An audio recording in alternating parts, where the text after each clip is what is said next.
everyone, Simon Jacobson here, and this is the beginning of a new series, popular demand, called Biblical Characters Decoded. Biblical Characters Decoded. Lessons for Life. And this week we're going to cover Adam and Eve, the very first couple. Lessons on relationships, the good, the bad, the ugly, and the divine. This program is dedicated by Irina Komisarenko for Refuah Shleima for Velvel Wolf Zev Ben Leah. Okay. So who doesn't know the story of Adam and Eve? And in it, fascinatingly, is contained everything we need to know about relationships. That's one of the powerful things of the Bible, that in an amazing way, in just succinct, short sentences, in few verses, you get the whole story. The good, the bad, the ugly, the divine, the pros, the cons, the ups and downs. Obviously, they need to be fleshed out, the nuances. So let's begin. On one hand, to use a modern cliche, you can't live without him, you can't live without her. On the other hand, you can't live with him, you can't live with her. This is a common phrase that people say today about relationships. I personally don't like the phrase, but it captures the complexity and the paradox of relationships. That on one hand, can you exist, can you really live, can you thrive without love, without a relationship, without another? We all know it's necessary from the moment we're born, and even earlier, that the concept of attachment, of connection, the nurturing, and everything that comes with love. There are many different theories on why we love each other and why we need it, but there's no doubt that we need it. A flower needs water, a human being needs love. Now we talk about love, not just parental love, but the love of an equal, the love of another. In this case, we're talking about a couple. We're talking about relationships. So, on the other hand, we see how complicated it can get. Two people, especially strangers, two different genders, different backgrounds, different families, have different perspectives, have different approaches, have different personalities. So it's one thing when you have a business relationship which is limited, conditional. There are elements of it where you are engaged, there are elements where there are boundaries. But when you're 24/7 with another person under the same roof, in a full commitment, doesn't it seem inevitable that there are going to be conflicts, to the point that sometimes conflicts that are not reconcilable, and hence the high rate of divorce, physical divorce meaning legal divorce, and how many people are divorced emotionally even though they're together for whatever reason, either because of the known evil is better than the unknown evil, for their children, for convenience, just the inertia of a relationship, difficult to get out of your status quo. So how do we find this balance? And then of course, so we find there's the good side of a relationship. I've just explained it, nurturing, the companionship, the intimacy, the validation. There's the bad side where we have conflicts and so on. There's the ugly side where you see two people can claim they're completely in love, infatuated with each other, inseparable, and a few years later they're in a divorce court, hate each other, the ugliest type of battle. They would never have been imagined. But there's the fourth thing called the divine. And all these four you'll find in the story of Adam and Eve. And in it lies also the secret of to find the proper balance. So first, let's make this clear. There's no magic pill.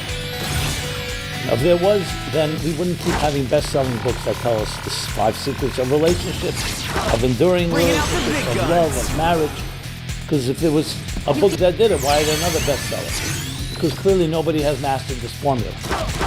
Suggestions have been made, ideas have been made, but I would submit that's something that goes back to the Bible, talking about thousands of years ago, that has also produced people and families that are enduring till today, that there must be some formula here, which takes into account all the factors that I mentioned, and yet is able to understand both the comedy and the tragedy sometimes that relationships can lead to, but also the key to an enduring, lasting, and I would even say an eternal relationship. So here you have Adam and Eve. Firstly, it tells us in just a few verses the very secret of love. There are many theories about love. One of the most prevalent ones, I'll call a Darwinian Freudian model, or a scientific model. Can't say it's the only one, but one is that it's about survival of the fittest. It's about survival.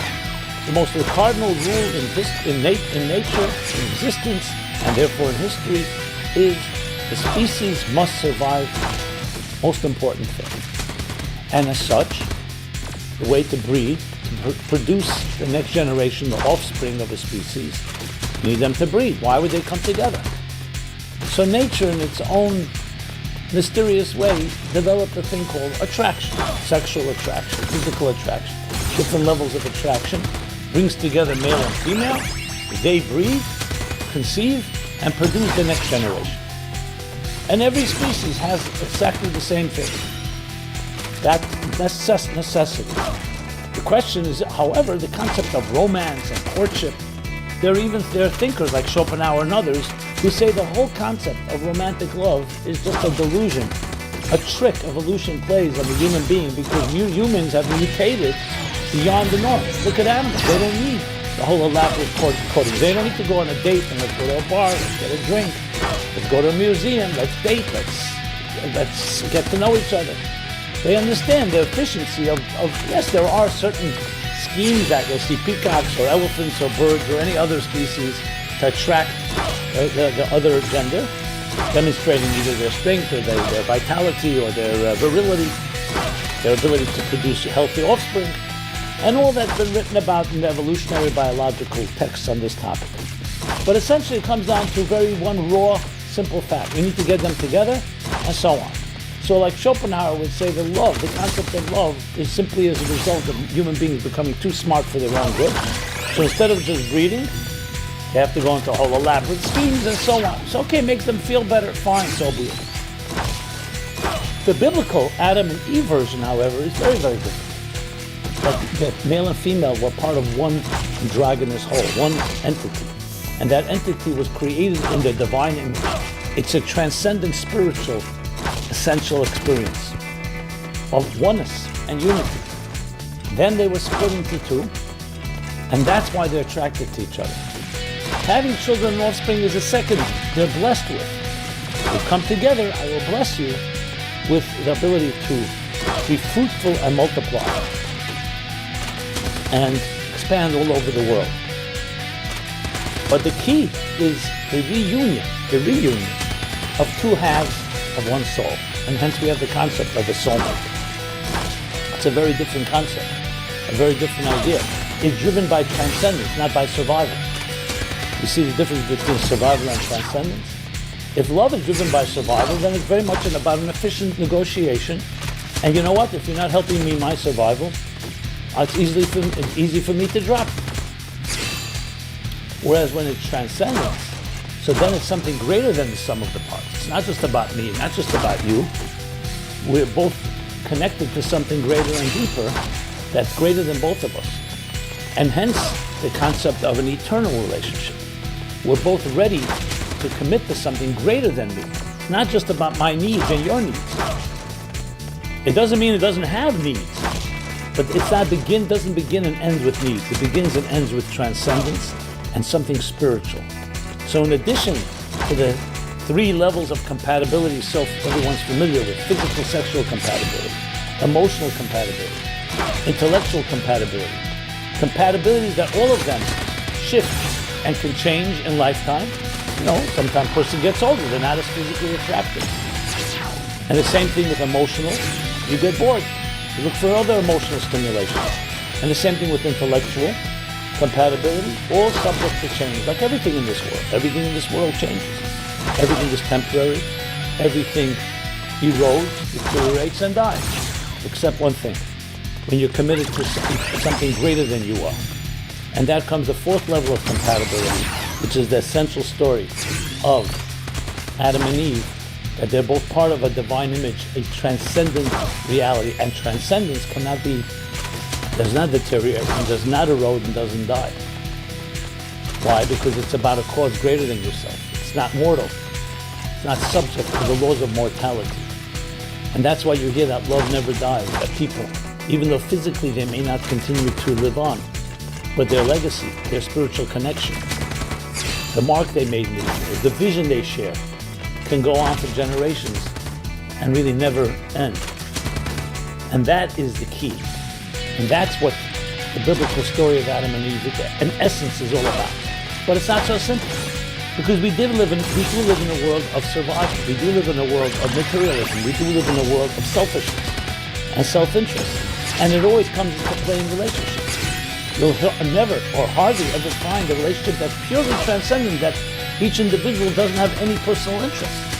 Besides the fact that we by nature are wired to be subjective, we also are affected by other influences. Our parents, our environment, society, our childhood, traumas, fears, insecurities. If you grew up in a very nurturing home, you're validated and have that in deeper security. But there are many of us that don't feel that way. So we grow into adults fearful. We don't always express it, but it comes out in relationships. And when you're fearful and you've not been validated enough, and you've not been nurtured, then what happens in the relationship? You're looking for that. Sometimes we look to the other for our own identity because we never developed our own identity.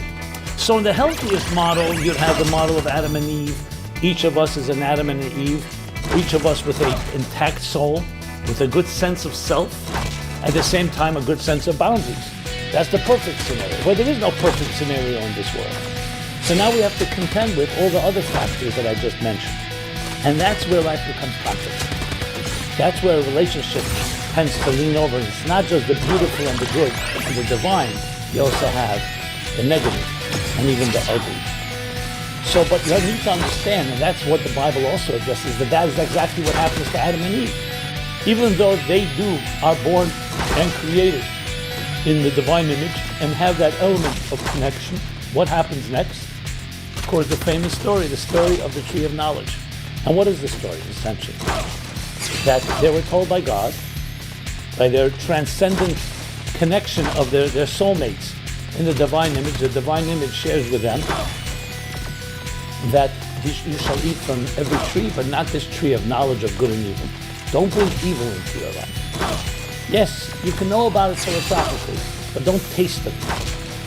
Don't experience it. Remain pure, remain innocent. And that's why Adam and Eve were naked and they were not ashamed. Like a newborn child. Yes, they were 20 years old, not newborns, but their consciousness was one of innocence, of seamlessness. Seamlessness, transparent seamlessness.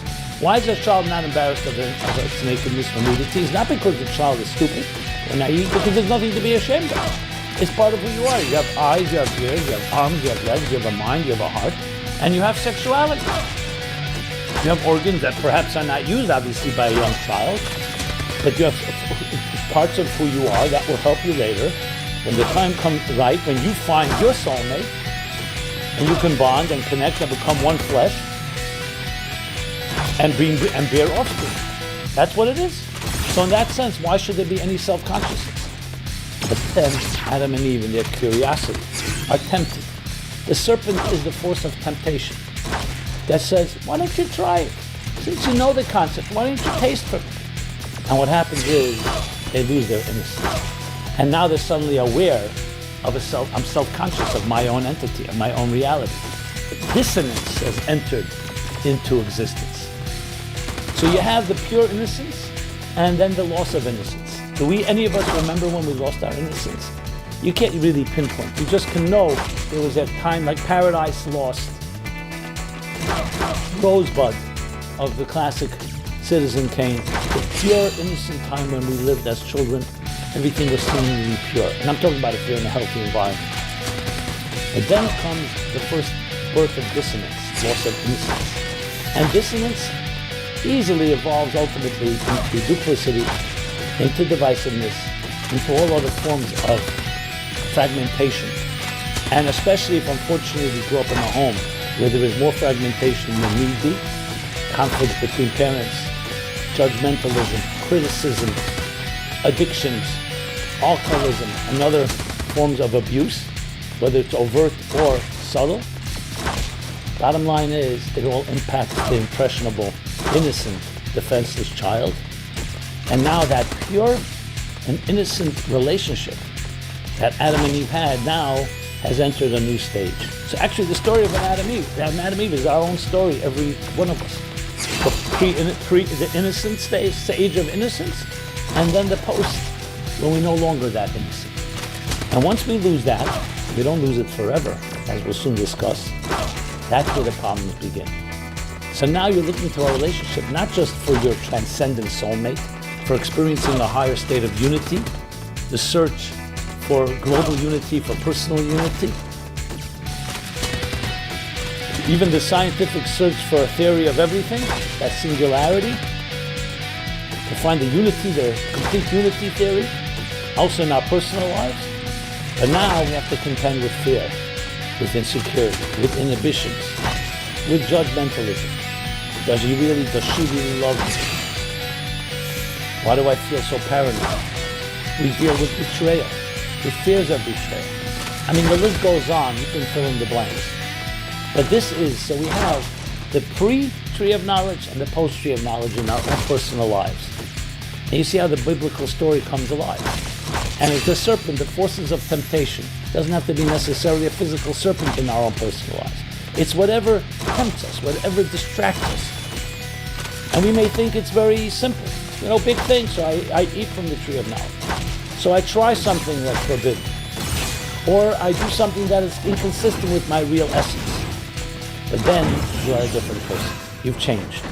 So you see what happens next is Adam and Eve, both of them, in a way, turn on each other. They start blaming each other. To the point that Eve says to Adam, what did you do to me? And Adam says, what do you mean? You tempted me. And Eve says, well, you didn't exactly give me the right instructions. And back and forth, and there's the cause and effect of what happens next. What does dissonance create? Pretty good, right?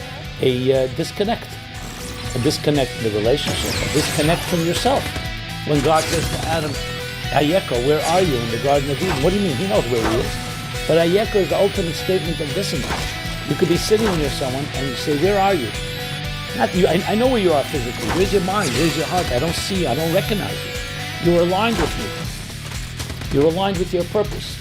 There becomes the division between who you are and what you do. The essence of your being and how you express yourself. A split, a schism between survival and transcendence. And it affects Adam in the way that now you will have to go out and earn your keep through the sweat of your brow. Through the sweat of your brow shall you eat bread. You'll have to toil and work. Till then, when you're aligned with your purpose, I will take care of your physical needs. You just have to make sure that your spirituality, your values are, you're busy with them, and that's what you're living up to. I'll take care of your physical needs. The same thing with Eve. Don't worry about a thing. You'll bear offspring without pain. It'll be seamless. All the pain bearing, the pains of child carrying and childbearing are going to exist. But now that you've separated yourself from your higher purpose, you're not just living a transcendent life. You're living a life with your own agenda. So now you're going to have to deal with working hard and having to go out of your own natural self to go find a job. And the same thing, pain. Why should children cause pain? Children are the most greatest blessing, which will just come seamless because you're disconnected. There's a dissonance. However, not all is lost. Even though they are expelled from paradise because they no longer are that seamless, innocent reality that they were before all of this happened. But not all is lost. The story begins. Now, in this struggling life, in this life of dissonance, in this life of fragmentation, disjointedness, you have the ability to reconnect because you're still two souls of one part. You still have that divine image within you. Because the concept is that sin does not create a total loss and destruction of who we essentially are. It just gone undercover. In the words of Michelangelo, when he was asked, how do you sculpt those beautiful angels in the marble? And he said, I see the angels trapped in the marble, and I carved and set them free. So the angel remains an angel. Your divine image remains your divine image right now, you and I. However, it can go undercover. It can be trapped in marble, it can be trapped in concrete, it can be trapped in other substances. It could be trapped through our own fears and inhibitions and insecurities. and all the other phobias and neurosis that we go to therapy for, trying to find our true self. But the true self is there. So how do you regain it? By looking at your life in a different way. That's the story of Adam and Eve. By looking at your life, that the divine innocence that you are always remains intact. It's just you've wandered off. Now it's not just adjust, it takes work. But the problem sometimes becomes our reality. They call confirmation bias. You start confirming the biases of your life, the prejudices. You start thinking that you are not who that essential divine transcendent creature, the divine image. I'm someone else. Like when you ask someone, who are you? They give you their business card. And I say to them, that your business card tells me what you do, not who you are. Some sigh and say, you know what? I've become. Who I am has become what I do. That means we start defining our reality based on the present. That's not correct. That's why we have the biblical story of Adam and Eve. You're truly the Adam and Eve tree of knowledge. You need to access it. How do you do that? By reconnecting to your soul. Don't see yourself as a material human being, perhaps on a spiritual journey. You're a spiritual being, a soul, on a material journey, on a physical journey. And you do that by reinforcing your own spirituality through immersing it in a spiritual spot. Study, prayer, action, cognitive, emotional, and behavioral conditioning to start seeing yourself as a soulful entity, a transcendent entity entering into a world of survival. Not a survival creature who once in a while experiences transcendence for whatever reason. You're a transcendent creature in order to, with the purpose of bringing transcendence into a materialistic and selfish and hostile universe. And you do that through your own cognizance, your own awareness. So then you reframe your life. Don't look at your life as a product of your problems, that you're a victim, that you're defined by your troubles. You're not defined by your suffering. You're not defined by your traumas. You're not defined by your difficulties of life. You're defined by your soul. So that reframes it all, and that opens you up to be able to have a true, healthy relationship. You go on a date and speak about this at some point. I say at some point, but because not everybody is ready for it immediately. And you'll be surprised. Allow your soul to communicate in your dating process, in your relationship, in your courtship, and ultimately in the marriage. And encourage your partner to do the same. That's the key when we talk about a complete and true relationship. Are there going to be times of conflict and difficulties and challenges? Of course. But you have what to work with. Because you're not defined by the difficulties, you're defined by the soulfulness. And then the soulfulness is going to have to contend with the challenges of this material world, where there will be difference of opinions, there'll be conflicts, there'll be fears, there'll be paranoia, there'll be all the different things that come in a life, especially if there was a betrayal, if there was hurt, especially past hurt. Not so easy to get over disappointment. But when you know and you understand that you're essentially a spiritual creature in the material world, it changes the whole picture. This, my friends, is in brief the story of Adam and Eve. In a nutshell, the whole story. The most beautiful, how it descends into a reality that can be sometimes not so beautiful, even bad or ugly, but because of the divine element has the ability to transcend even that. And then you know what? You come out even stronger.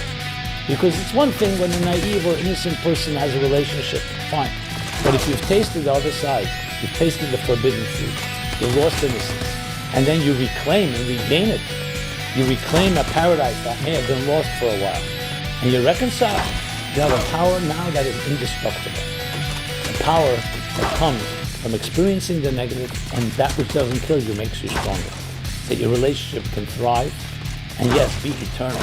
An eternal bond, and create eternal values and legacy, create children that will create further children ad infinitum.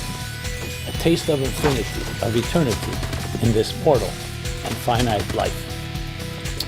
Thank you so much. Please join me again Sunday. We're doing this Sunday live, Meaningful Live, this new series, Biblical Characters Decoded. Lessons for Life. This has been Simon Jacobson at Meaningful Life Center, meaningfullife.com. Check us out for a robust schedule of activities for different audiences and different topics. Please share, like, comment, suggestions, all is welcome. Thank you so much.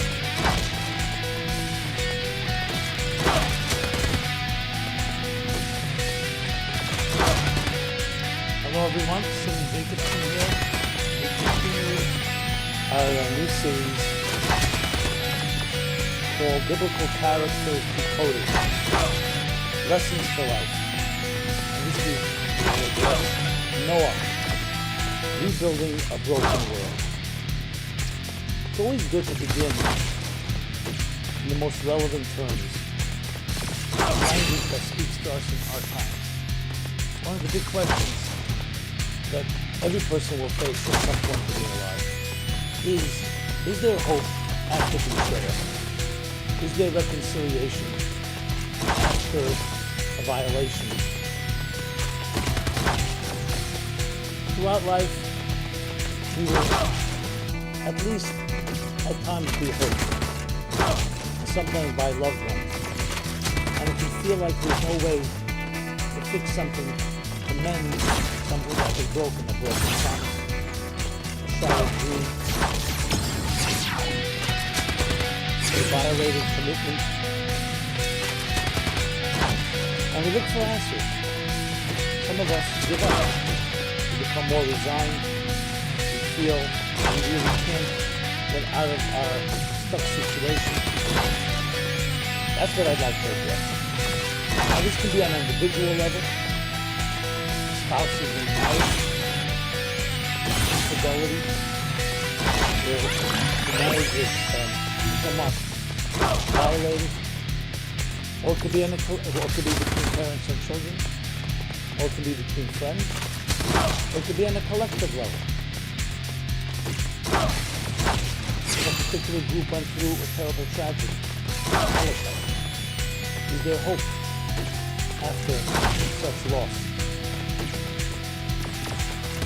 So of course a case can be made that the arrow goes one way in time, in life, and that which is broken, and that's it, move on.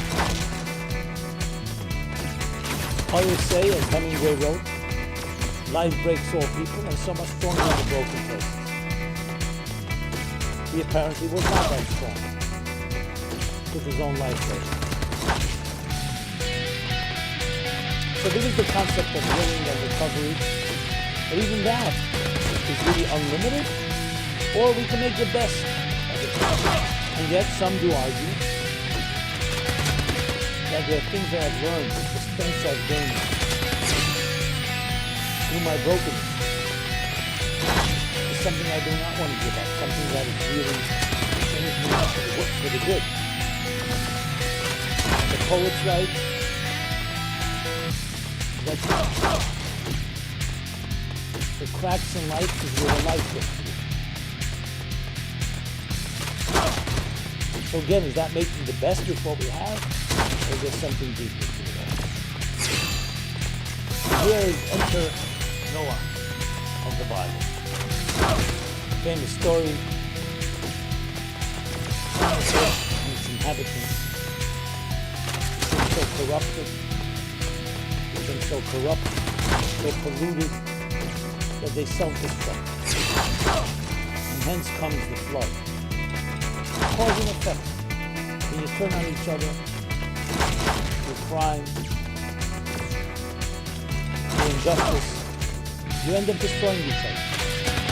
And the world, the polluted, toxic world, is ultimately destroyed. It's all the life on it, except for a few individuals. The Bible tells us that Noah and his family that he worked, as well as the animals, 2 of each species. At least 2 of each species. And as the flood devastates and is deluge the entire earth, the ark that Noah builds protects him and his family and his animals.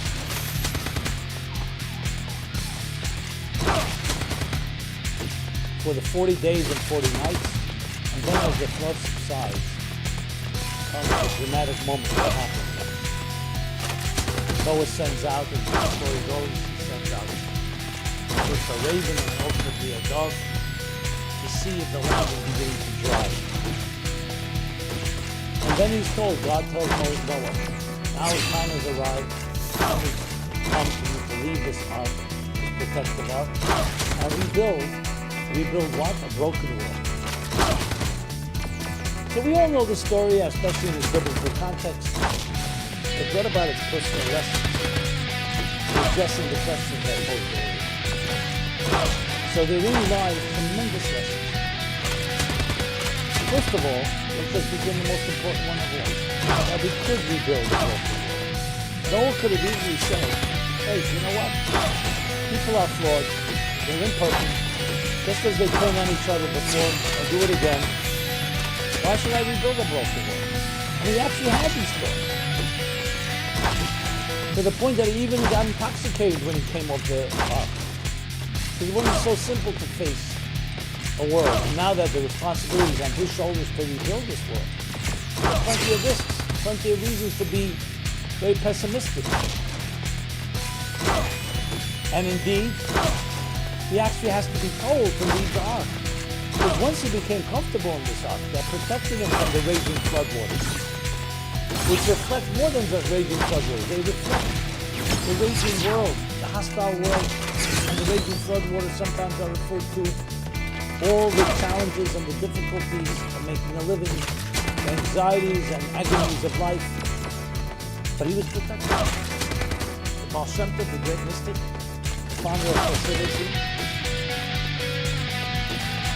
saying that the word in Hebrew for the ark is teva, which also means word. It's the words, the sacred words, the sacred statements and phrases that protect us and immunize and insulate us from the raging floodwaters around us. So Noah became very comfortable. So even though he had to be told to enter the ark, because he was part of the world, get out of his comfort zone and enter the ark, now he has to be told to get out of his comfort zone in the ark and return and mend and rebuild a broken world. So the first statement is that it's very, very clear. And not only can we do it, but we must do it. We're commanded. The command to Moses, Noah, is the command to each one of us.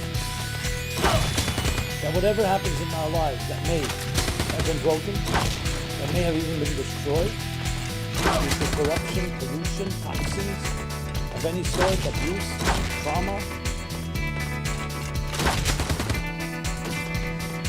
that have caused fear, insecurity, and all the other psychological shadows that can darken our lives, that we can and we must rebuild. That means there is always hope. And yes, we're told to do so. It gives us strength. It gives us strength because it says that you have everything you need to take the decision. As we see Noah actually did that. Oh, Sisney. How about dinner tonight? Sorry, I've got work. We have a world They just today. told me. Again, not a perfect Too world, bad.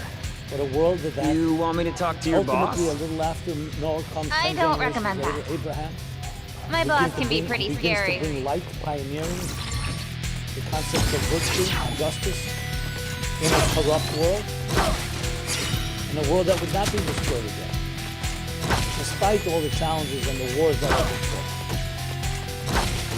But what is it? Where do we get this from? And what are the methods that we need to use? And this too we learn from the story. It's interesting, the world is not destroyed by fire, it was by water. Water is a symbol of cleansing. Compared to the mikveh, to the ritual bath waters. It's not about just cleaning off the grime and the dirt like a bathtub or a shower. It's a certain spiritual element. Water is considered to be a spiritual element.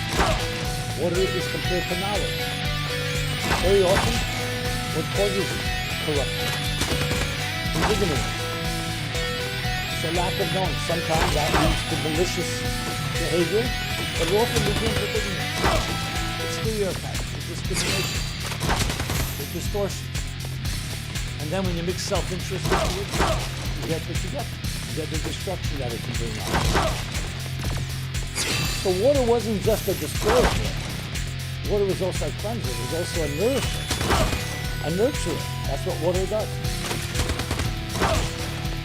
Beginning of our lives, we all begin 9 months submerged in the embryonic fluid, water, in our mother's womb. Water represents love. So it's love and knowledge. So that's the first indicator of what we're supposed to do. Educate, to inform.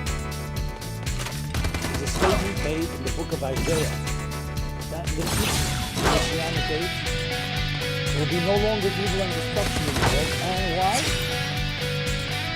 Because the world will be filled with divine knowledge as the waters cover the sea. It's interesting.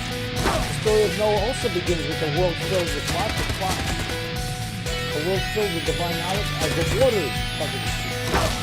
Water has a feature. It's not that it's a cleanser, but it's a miracle. And it refreshes us.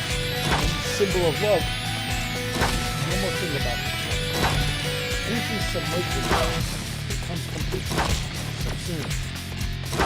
The fish in water, fish in the sea, are always submerged in the source of life. They have a sense that's not just about me. I'm part of something bigger than me. Look at the feeling we all have when we go swimming, go underwater. There's a certain being protected, right? Exactly like we created the embryo. A protective sense, you're completely embraced in water. And not just embraced like a hug, completely submerged. It's a symbol that materialism is not an end in itself.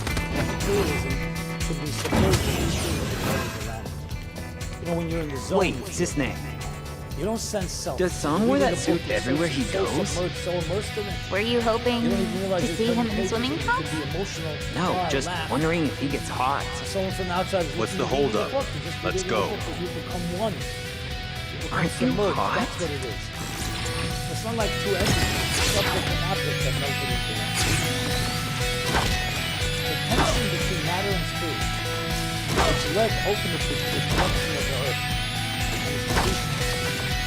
The antidote is the opposite. The submergence of matter within spirit.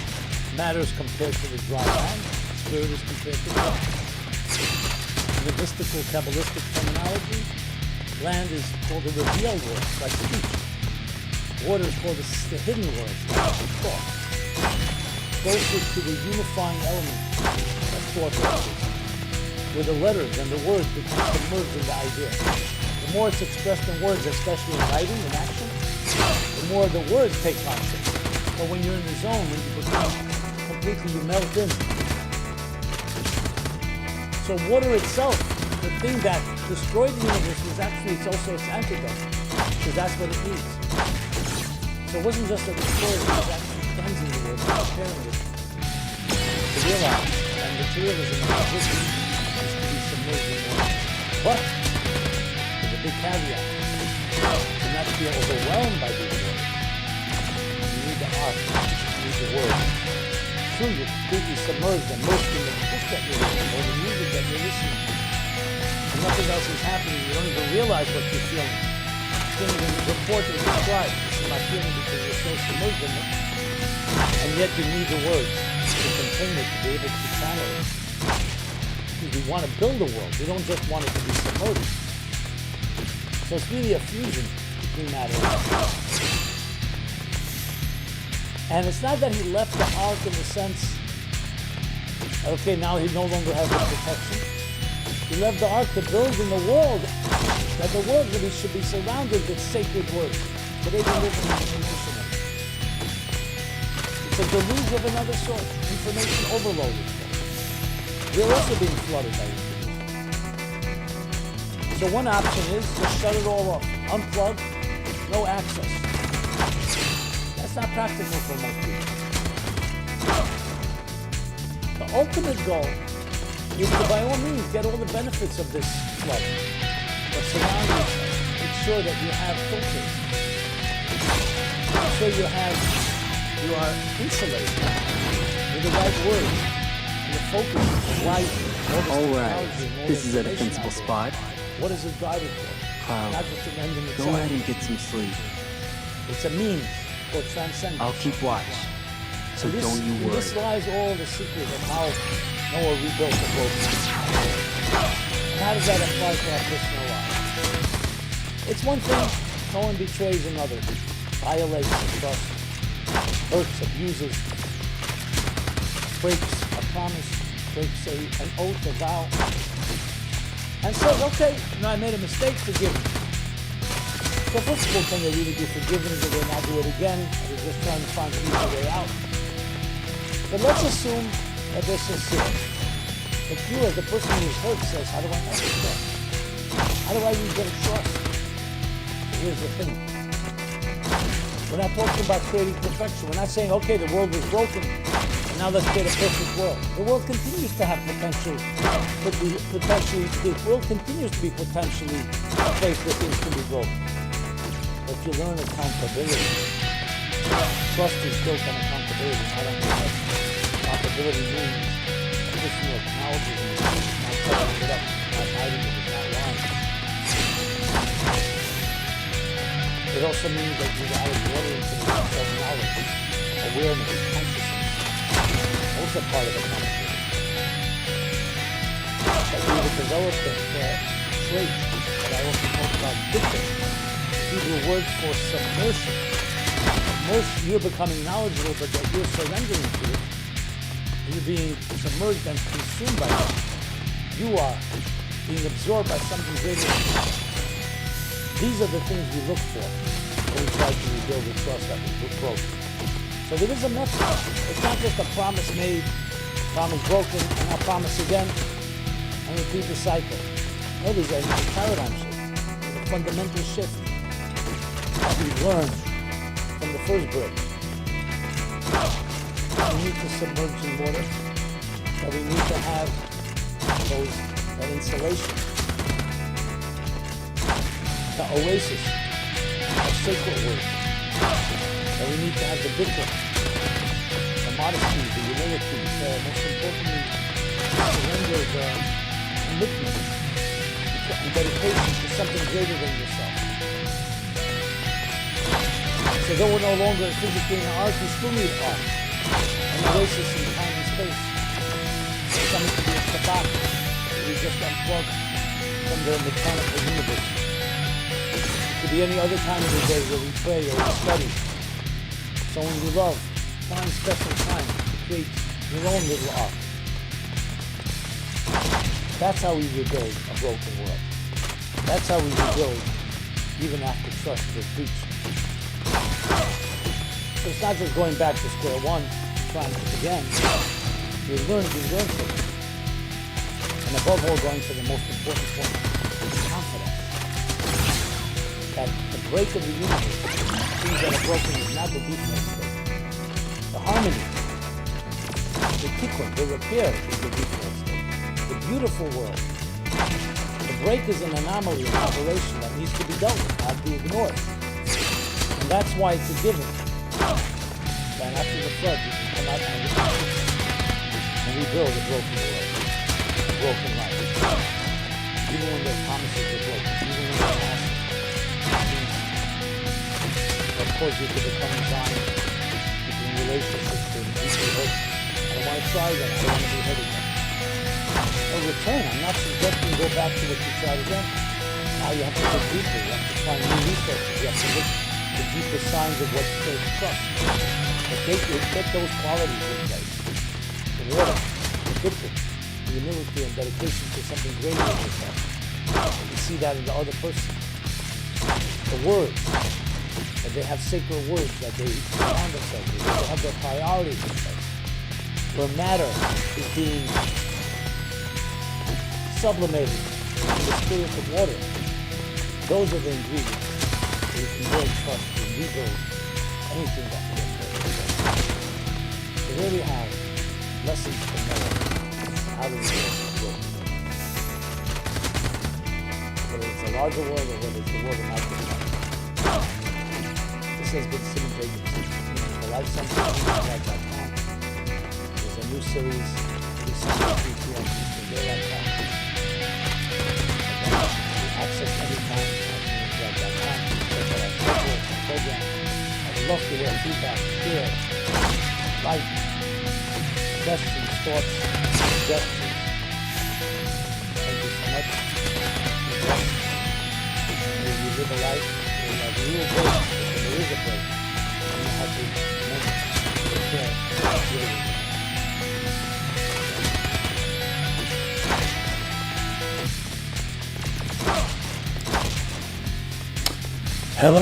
Hello everyone. Simon Jacobson here for another episode of Biblical Characters Decoded. Lessons for Life. Today we will be discussing Abraham, the first pioneer. This program is dedicated by Derek in honor of his father, John Eggert Portland. I have asked this question to so many people, and I'd like to ask you this question. Do you consider yourself a conformist? Very few people on earth like to be called a conformist, and most people will answer no, I'm not a conformist. However, the fact of the matter is that most of us are conformists. Simply, first of all, human nature is such that we want to fit in. We want to please. Even as young children in our homes or families, we want to make sure we are in line. And we're reminded time and again if we try to go out of line. So the first tendency is to be a conformist. Secondly, the social structures of the world are such that they demand conformity, whether you're going to work or that you want to belong to a country club, or you want to belong to any clique, to any particular group, whether it's children for sure, as I said, but even teenagers, adults. The question is that natural to us to be conformist or not? Or do we have something original about us that often is beat out of us and we don't really learn to sing our own song? So let me take this approach it from another angle. As I grew up, and I grew up in a religious community, I was always convinced that religion was about conformity. And not necessarily in a negative way. Community, family, rules, rituals, traditions, and to keep it together, and I'm talking even a healthy situation, you need a certain element of people going along. I mean, in any country, any society, in any group, if people rebel, everyone's going to their own tune, you won't have the cooperation necessary. Now, the downside of it, of course, is when it turns into a lack of annihilation of our individuality and of our uniqueness. And if it silences us, that can become dangerous even. Look at totalitarian regimes where they insist that everybody just follow a certain path, and that's that, at the expense of our own voice. So we need to have some type of balance. But then I discovered something that really changed my entire attitude. I began reading and thinking about Abraham. Abraham, yes, not Abraham Lincoln, but Abraham from the Bible. Now, he's like the founder of monotheism. He discovered God. Now, what kind of life did he have? Was he a conformist? Exact opposite. He actually was the first pioneer. He challenged the status quo at great expense to himself because he was seen as a threat to the establishment, to the powers that be. He went against the tide, a true trailblazer. The first and maybe the greatest pioneer of them all, because he had no one to talk to. There were no synagogues. There were no houses of worship. He was living in a pagan world where idol worship was the standard, and he defied his parents, his community, his king, his nation, his society. Just think of the strength that one needs to do that. You're talking about pioneer. For us, even being what they call out of the box, and being a trailblazer, so today we also have a category called trailblazers. Or they call them innovators, influencers, early adopters, but he had no one to turn to. And I realized if he's the father of faith, of monotheism, of religion, he was the ultimate nonconformist. He was coming into a material world where people lived a life of dog eats dog, survival of the fittest, even though that term may have not been coined at the time. And he defied all of that. What does that tell you? That tells you that religion is very different than what we think it is. That's what he began to say to me. That perhaps the whole conformity was really part of, I don't want to call it brainwashing or mind control, but part of something that developed over the years, and part of it is mind control, that was necessary to keep the community together.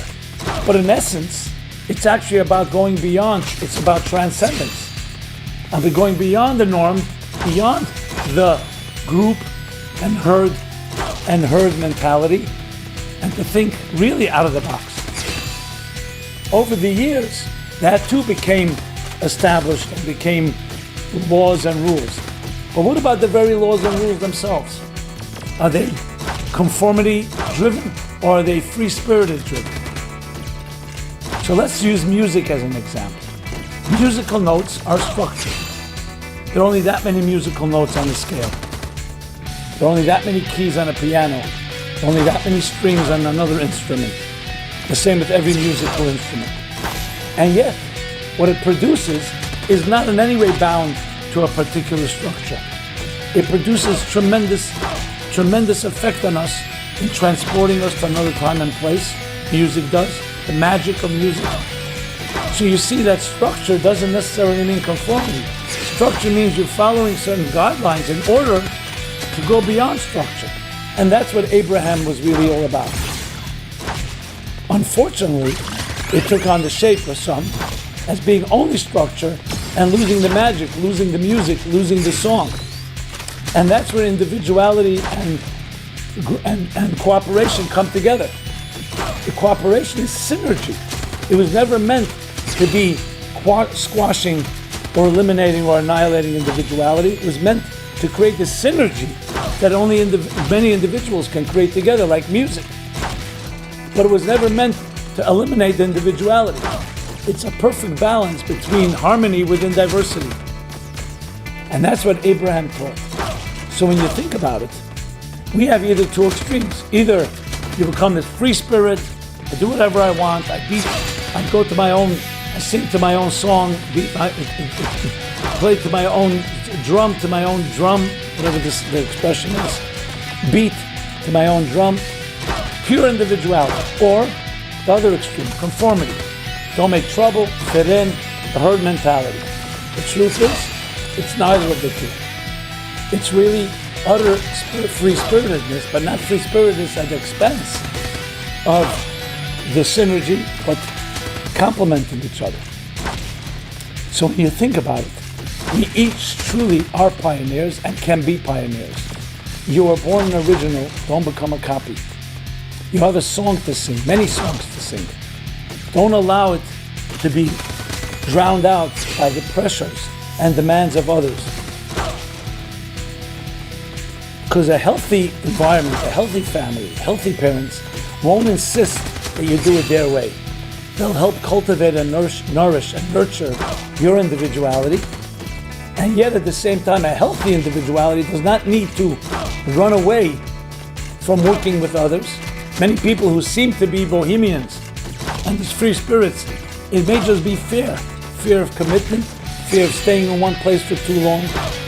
But a true healthy individuality is going to actually look to cooperate with others, to cross-pollinate, to synergize. And that's the key thing to remember. So I'd like to share with you is this. You have something original, more than one thing, unique and original and indispensable about you. And very often it's silenced and not allowed to express itself. What we learn from Abraham is that you can truly be a pioneer. It needs courage, it needs strength, you need others that support that, but above all you need to believe in yourself. And what drove Abraham was ultimately, this is the key, a certain certainty, an absolute certainty of a thing of value, of ideas that he believed in. So here's the suggestion. More than a suggestion, this can be a difference between life and death. Find something you absolutely believe in, that you're ready to fight for no matter what. And that's what you build upon. As long as you don't have that, then it's going to be very easy to become wavering, because it's optional, it's arbitrary. Maybe I believe in this, maybe I don't. I meet somebody else, oh, I like what they say. So it's critical to find that inner center, that inner voice within that you know for sure is absolute. And if you don't have that yet, talk to friends, find a mentor, find others, discuss it. What you want to do is find that focal point, that vortex that becomes the foundation, and that you build upon. And you know that for sure, then you figure out how can I access and how can I actualize that. And there, you will need at times to really be forceful and firm in what you believe. This doesn't mean you have to be offensive. This doesn't mean you have to be to be audacious in the sense of hurting others. You do need audacity. You need to dare, but you don't have to step on others. And indeed, you find ways to actually find people who can complement what you do. That's the true pioneer. Steve Jobs is the one that said, only those that are crazy enough to believe they can change the world are the ones that do. Yes, we need to be crazy enough to do that. But as we know in his life, he wasn't such an easy person. We need to have that drive, but also the humility to know that you're fulfilling a cause that's greater than yourself. It's not just your self-actualization. And that's where the words of Hillel come into play. If I will not be for me, who will be for me? If I'm not for myself, who will be for me? And if I'm only for myself, what am I? And it seems like a contradiction. No, it's not. Because both are necessary. You have to begin, what is it you stand for? And then you recognize it's not about me, it's about a cause greater than I am. And that's why your individuality is so necessary. And then you say, if I'm only for myself, what am I? There are others, an orchestra, everyone playing this magical music. We need each other. Musical notes need each other. Not because they don't have their individuality, it's because it makes the synergy far greater. And that's where the two come together. And the third expression finally, from Hillel, where he says, and if not now, when? Because this is no time to procrastinate. Now is the time. Now is the time for you to shine, for you to rise to the occasion and be your real self. The true pioneer, the trailblazer, the one that has something to contribute that no one else can contribute but you. And that's the key thing to remember. And life then becomes well worth it because you're not just following someone else's script. You're following yours, that voice. And while at the same time learning how to synergize and harmonize with everyone around you, a synchronicity of a true harmony within diversity. This is what we learned from the first pioneer, and this is the ultimate real experience of true. I don't like the word religion altogether because it's associated with so much of this conformity, which, as I said, has positive sides to it, but it also has some negative sides, and many that have been abused. But really the idea of spirituality, being a free spirit, being able to really experience true transcendence, and being a pioneer in the transcendence of not allowing ourselves to succumb to our material desires and indulgences, not to be seduced by all the distractions of this physical world, but to recognize that it's your soul that drives you. That's the ultimate pioneering experience. Because that frees you, and frees you even from your very ego. That's the key. And as you get to that place, you'll see the person who has that is the person that will coexist with everyone around them. It does not have to be selfish or arrogant at all. On the contrary, it's coming from tremendous strength, but also from tremendous humility. So be the pioneer you should be. Go for it. Find others that can do that. This is what I believe is the mission of my life, of the Meaningful Life Center, is to help you find that voice, to help you find that mission statement that's unique to you, to help you find that significance and that ability to pioneer and forge a path that nobody has forged before. The road less traveled, or the road never traveled on before, because it's your particular road. Thank you so much. This has been Simon Jacobson, Meaningful Life Center, meaningfullife.com. Please go to meaningfullife.com and you'll find a robust schedule of events and programs that address issues like this. If you like some of the words that I've said, please share, comment, feedback, because at the end of the day, it is a synergy between all of us. Thank you so much, and be blessed.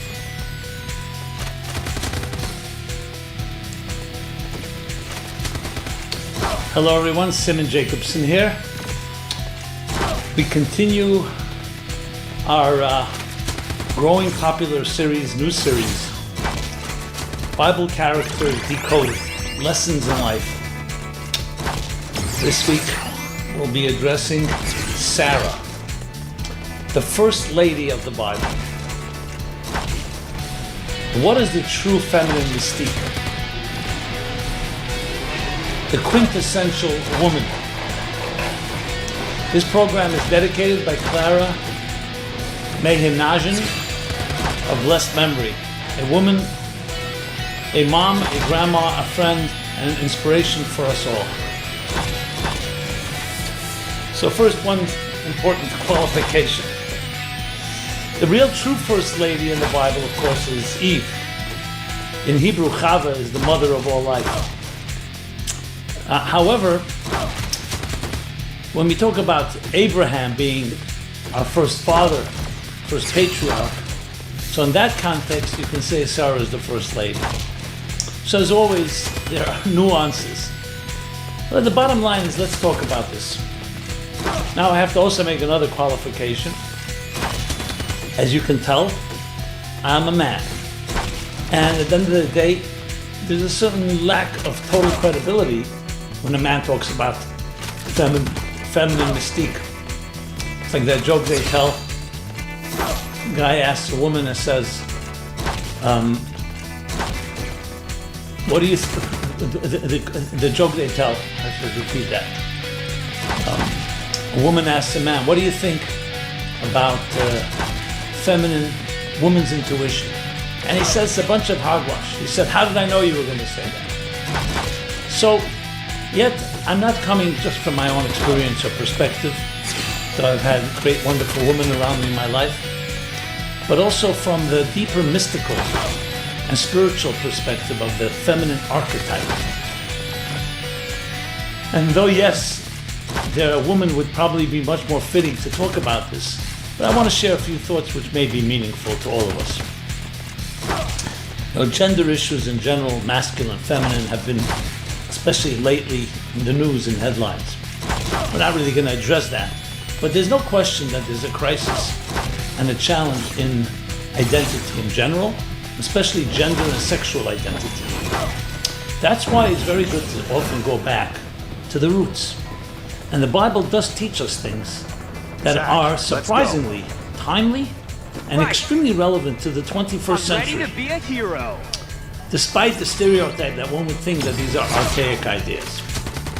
So we're going to talk about Sarah. Sarah and Abraham are the two pioneers, partners, that forged a new path. A path that was not driven by self-interest, but by the greater good.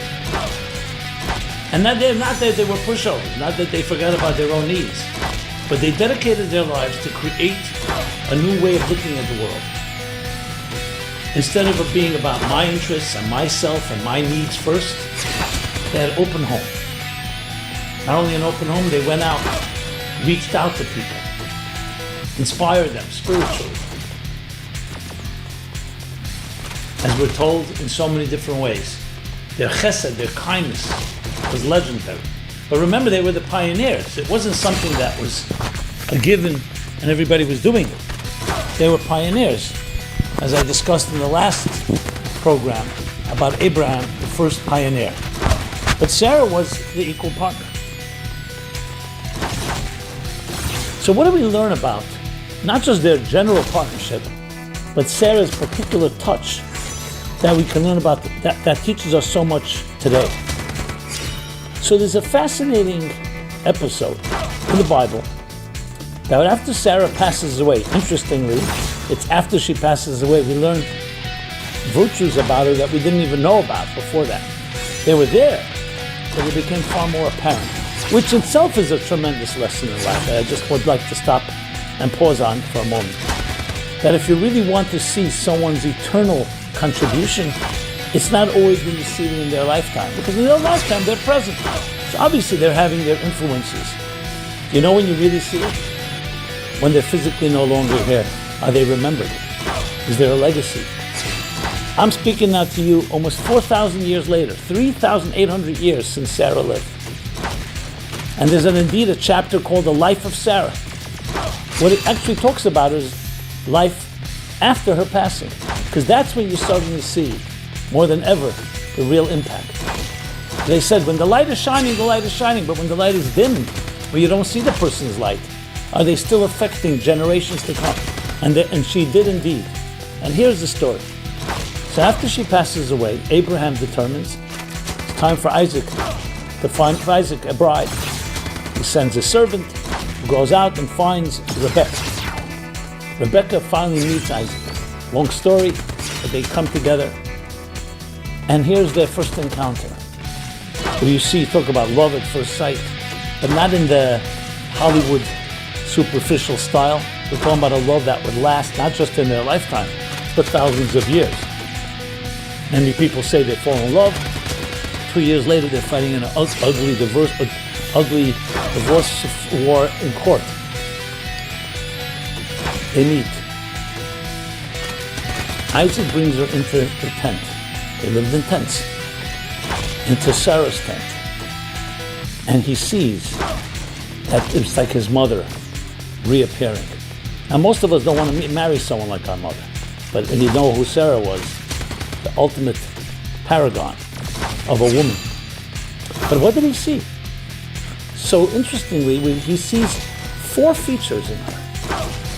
Actually, Rashi, the commentary, brings 3 of the 4. But the Medrash, which is a commentary on the verse, says he brings 4 things. What are the 4 things? The first, he sees a cloud hovering over the tent, which had disappeared after his mother passed away.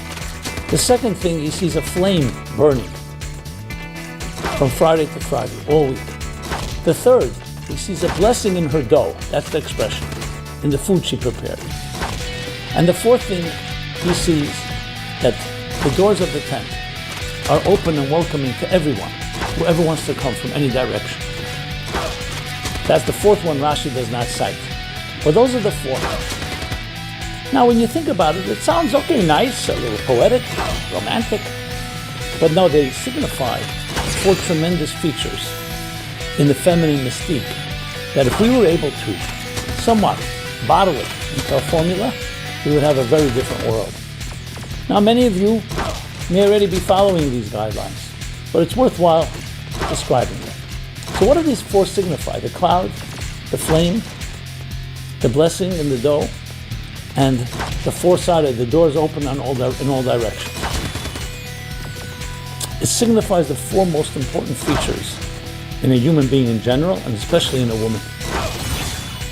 The cloud. You can go into a home, and the home may be a beautiful home, beautiful furniture, curtains, paintings, a mansion, in every possible way. But it could be a cold home. It could be a home where you don't feel an aura. You don't feel a cloud. You don't feel a vibe in modern lingo. Remember someone telling me, someone grew up in Europe, very aristocratic and wealthy home. Her father had owned a small island in Greece. They would go complete luxury. But I remember once when she said to me with tears in her eyes, it was the most glorious home. There was no one there. I was there with a few nannies. My parents, who were not even talking to each other, barely came home. It was a house without love. And the first thing that came to mind, I said to her, you know, Sarah had a cloud in her tent. I don't know how luxurious it was, but there was a cloud. The cloud represents a hovering presence. The mystics explain that in life we need 2 things. We need what is called internal energy, and we need what is called transcendent energy. Internal energy is like when you eat and drink, you need to digest food to sustain you. Clothing, on the other hand, is important, but it surrounds you, and a home is even more so. It's called in the Kabbalistic terms makif. It's a transcendent energy, and it's hard to put your finger on it. As I said, you can have a beautiful home, you can have beautiful clothing, you can have beautiful furniture. But then there's the aura in the home. And when Isaac saw, after his mother passed away, that aura had dissipated, and he saw it return, Rebecca, Rivka. That's number one. The second thing is the flame that burned from Friday to Friday. So of course, right away reminds us of lighting the fire, the Ner Shabbat, the candle that we light before Shabbat, before holidays, Friday to Friday. But here the key thing is that it burned all week. It didn't just burn for a few hours. What does that symbolize? So let's talk about light. What is light? Light is an interesting entity. Einstein made it very popular in the world of science. But if you look in the world of Kabbalah, you see light is always used. Or Ein Sof, the infinite light, the infinite energy. So light is more than just turning on a light and seeing things. Light is actually quite paradoxical. On one hand, it clearly is visible. On the other hand, it doesn't have any substance. But think of this property. A little light dispels a lot of darkness. All the weapons in the world cannot eliminate darkness. A little flame comes into the picture and eliminates darkness without any battle. When it comes to water and fire, enough water can evaporate large bodies. Enough water can extinguish a large fire. Enough fire can evaporate large body of water. And they struggle, they battle. They're equal adversarial forces.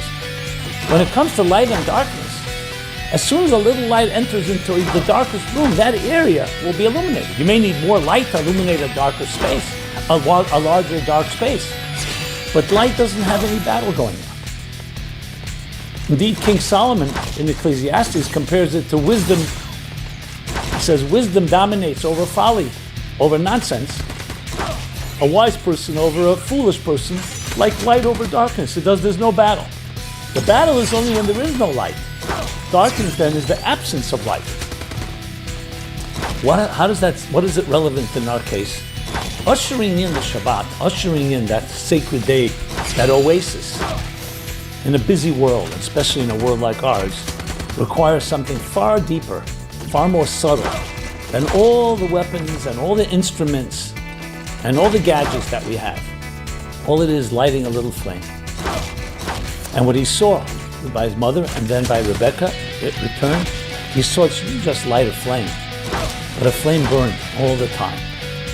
Imagine being in a home where even when darkness enters, there's pain, suffering, all the things symbolized by darkness. Even when we have setbacks, or we have dark moments of despair, whether it's man-made or whether it just comes our way from above, whether it's abuse, whether it's trauma, other losses, insecurities, fears, all associated with darkness, there's always a little flame burning, pilot flame, always, from Friday to Friday. Why only from Friday? Why not just say forever? Because it gets renewed every week. It's not just the same thing, but it's always there. Imagine having a mother, a spouse, a wife, where you know no matter what happens, the flame is always burning. There'll always be a smile. There'll always be hope. And there'll always be that power that doesn't battle, doesn't require battle. It's very gentle. It's not like aggressive masculine energy. It's part of the feminine mystique. So in addition to the aura of the cloud, he saw now this flame that automatically dispelled darkness. And that reassured him. The confidence that he knew that here he has a woman that will be an appropriate partner, not just partner, maybe in many ways leader even. And she could have those powers. Those are two. The third is the blessing in the food. It's called actually the blessing in the dough. So we know there's a mitzvah of challah. Challah. Challah is a mitzvah, which means that when you bake a piece of bread, or you break a challah, a piece of the dough you put aside. You sanctify it. And that creates a blessing in the food that you eat. Now, we all eat food. We all need to eat and drink. But how much do we associate with it? How much sanctity do we associate? We eat when we're hungry. Sit down, and maybe a beautiful meal with family. Sometimes a real time to bond, to connect. But the meal itself, a human body needs fuel, so we eat. I'm not even getting into eating in a gluttonous or indulgent fashion. But imagine that also your meal is also an offering. And your table is an altar. You sanctify your food. We don't think about usually. We think of sanctity and transcendence usually in the context of holy things, whether it's a holiday, or it's a prayer service, or it's a house of worship, or it's a temple. No, even in the mundane things, just a piece of dough, piece of food, which symbolizes all food, is sanctified. And we saw that in the dough of Rebecca, similar to what he found in his mother. And finally, the fourth thing, the graciousness. Graciousness. That no matter what direction a person comes, not just east, west, south, or north, but also what direction, meaning wherever they are, what kind of personality they have, whether they're coming from a direction that you completely don't identify with, or one that you do identify, or one from left field, that there's no judgment. Everybody is welcome, because you're a soulful person. And the word soulful is the key here, because all four elements that I described are all soulfulness. It's soulfulness in the aura of the home.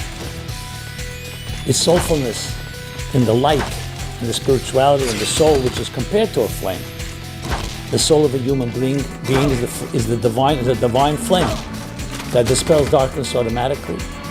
The soulfulness, even in material activities like eating a meal, the dough, and the soulfulness in how we greet people and how we welcome people. All these four different features, all were under that rubric called the soul. And indeed, the feminine mystique is about soul, introducing soul into a relationship, into a marriage, into a commitment. It's not just a negotiated contract where we both take care of each other. It's not just sexuality, companionship. All of that is correct. But there's also a soulfulness, a transcendent soulfulness. And this brings me to an interesting thing, and maybe this is why Rashi only brings the first three of the four. The first three are also an acronym for the word Hashem, which means the grace, or Chana, another Hebrew name, Chala, Nida, and Advokat Mered. Sanctity in the three pillars of a true, healthy marriage and relationship. One is sanctity in our intimacy, not just sexuality, intimacy. It's a connection between two people that are bonded, and they're intimate not only when they're physically together, they're intimate all the time. That's the aura of the clouds. The second is the sanctity within their time, in space and time itself, the time of Shabbat, sanctifying the light by the candle that sanctifies space and time. And finally, the sanctity that comes and the soulfulness that comes in the very food that we consume, the material things that we're involved in. But the fourth is equally valuable and equally important, and that is the graciousness, the welcoming, how we treat people, how we're always giving and we're always open. And what's fascinating here is also to remember, this wasn't just he was looking for a carbon copy of his mother Sarah. She was a very strong and powerful individual, Rebecca. She had her own challenges. And yet she came out like a rose among thorns, very powerful person. And as such, she was her own unique self, but the features are eternal. The features are ones that we can look at thousands of years later and say, do we have that in our lives? Do we have that soulfulness in relationships? Because that's the main thing that's missing. You know, in a relationship, I've given many relationship workshops, and we always talk about compatibility. Physical compatibility, sexual compatibility. We talk about emotional compatibility, intellectual compatibility. And you think if you have those three, what's missing? But all those three are subject to change. The fourth compatibility, which was introduced here in the story of Sarah, is the spiritual compatibility. Do you share a vision with another? What kind of home do you want to build? What kind of children you want to bring in this world? What kind of mark do you want to make in the universe? When someone comes into your home, how would you like them to feel? How would you like them to go? What do you want them to go away with? In other words, the eternal things in life, the eternal values. Now, in the world in which we live, there are so many comforts, such ease. Press a button, you get something within a half an hour. We often lose sight and become desensitized to the soulfulness of these four features of Sarah, which is the true power of the feminine. Now, men, masculine, also have feminine aspects to them. They also have soulfulness. However, in some ways, maybe it is simply because a man is physically stronger, it sometimes can obfuscate his more spiritual nature. And women, generally speaking, tend to have that more revealed. But we live in a world where many women think that they have to play by man's game and by the man's rules, which is very sad, because the way the Kabbalists and the mystics put it is that we're really looking to create a feminine universe, you just look so where the different, masculine Dad. is a means to help tame the aggression of this world. But the goal is to reveal the feminine energy, It which looks is good, the really. soulfulness of Sarah. Right? And that's the Right? true feminine mystique. That is the true quintessential But woman. I still can't get used to And it. it's beautiful in its own right. Give me a break here. Is the intimate energy within, not the expressive one. As much as we speak and as much as we express ourselves, and that's critically important, there are things that can never really be spoken. And that's ultimately what Isaac recognized in his mother, and then in the next generation, Rebecca. So the First Lady was the First Lady not just as the First Ladies in our White House in the United States or other First Ladies. This was the first real lady. Now, Chava, this is not in any way a slight to her because she embodied these qualities as well, as is spoken about, but we're putting it in the context of the leaders, Abraham and Sarah, as they pioneered the path of bringing virtue and justice into what can be a hostile dark universe. And I mention specifically hostile dark universe because these features are are the tools that we have that can counter any darkness. The aura and the intimacy of the cloud, the light and the flame, of the eternal flame, I should say. The spirituality within matter, within the mundane, within materialism, the blessing in the dough, and the graciousness to all people from every possible direction.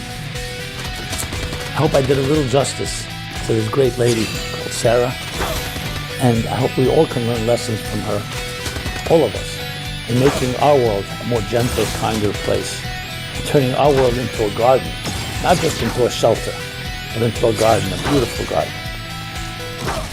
This has been Simon Jacobson, a new series called Biblical Characters Decoded, Lessons in Life, talking about Sarah, the First Lady in the Bible. Please go to meaningfullife.com.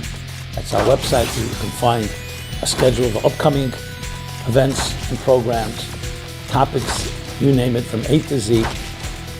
Check it out. If you like the ideas, please share them with others. All about sharing. And we'd love to hear your feedback, your comments, your thoughts, your suggestions.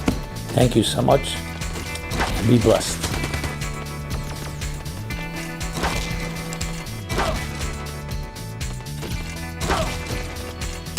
Hello everyone, Simon Jacobson here, and welcome to another episode of Biblical Characters Decoded.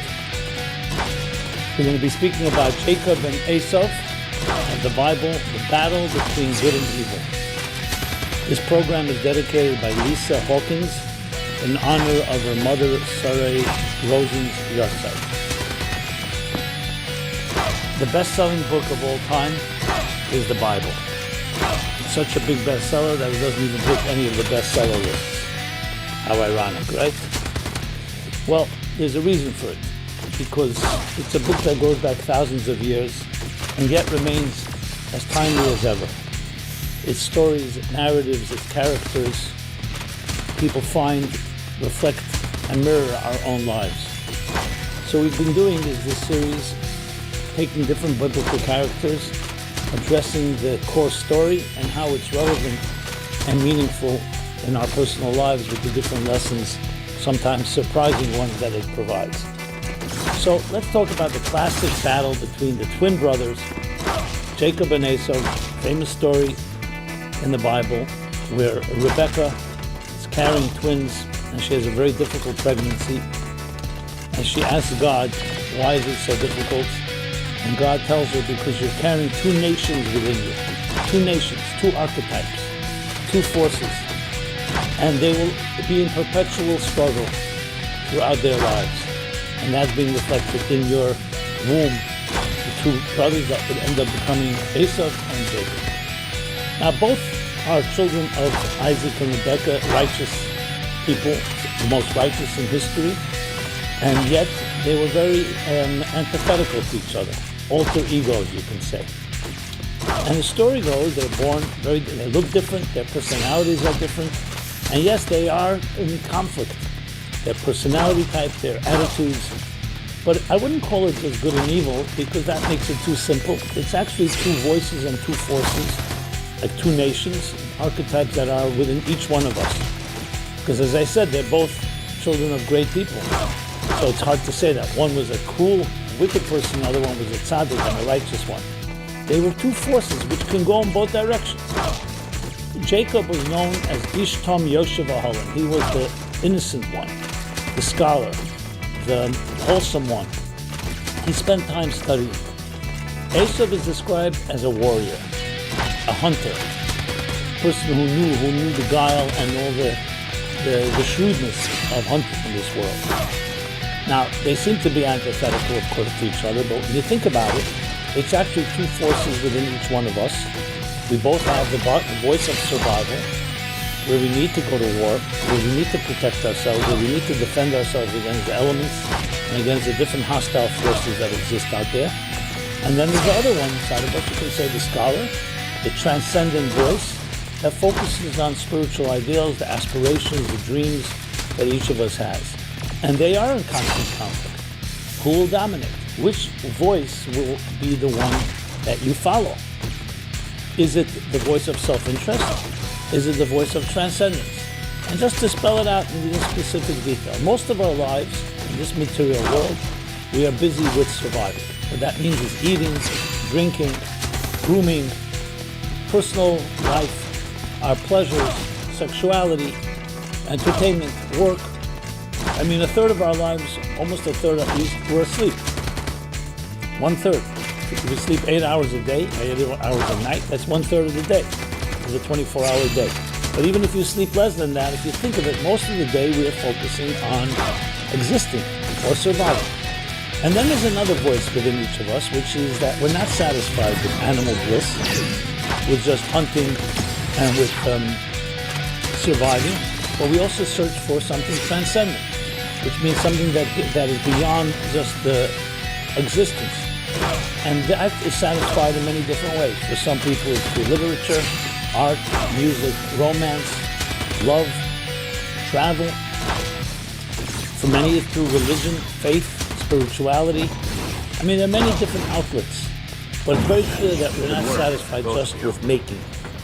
Where is Angel? And that, in a way, you can say is the difference between the body and the soul. I'll explain. The body later. and his bodily needs, the physical needs, and the soul and its spiritual needs. Be prepared. Sometimes, like a beautiful analogy to describe these two forces is like, think of it like a flame and a wick. Just look at a flame. So in the book of Proverbs, he tells us that the soul of a human being is a divine flame. A flame is the closest approximation to what your soul looks like. It's constantly flickering, so it's restless. A healthy restlessness, a certain healthy angst, dreaming, aspiring, yearning, longing, which is so much the hallmark of what makes us human. But then there's the wick that grounds us. The wick is the grounding part, which is like more the bodily, the physical side of it. And they need each other, because if a person was just to satisfy their spiritual needs, they can basically expire and lose touch with being in this world. On the other hand, to be completely consumed with materialism and our own self-interest is perhaps even worse. So it's a constant struggle, it's a constant battle between flame and wick, and it's about creating a balance. In the Kabbalistic and mystical tradition, the way you create the balance, and how do you relieve the tension between matter and spirit? You relieve it by spiritualizing the material. There are schools of thought that talk about asceticism, about just cutting yourself off, going to a mountain, and just getting out of the rat race and the Wall Street rush, and just living in a very austere and simple life. There are others that say, no, in material life you can find a way of thinking of the Protestant work ethic and other examples of that. But there's a third school of thought, and that is the Jewish mystical school of thought that teaches that there's an absolute ability to integrate the two. And that's based on a critical principle, the principle that life is neither matter nor spirit. Those are two forces, but there's a third dimension that transcends both. In other words, a level that transcends transcendence. And there, it comes down to a fusion between matter and spirit, between matter and energy, where we actually spiritualize our material lives. We don't escape from it. We don't see it as a necessary evil or something you can't avoid. You see it as an opportunity, in the words of the Kabbalists, to redeem and reveal the divine sparks, the spiritual sparks that exist within everything in this material world. So in that context, Jacob and Esav actually are twins.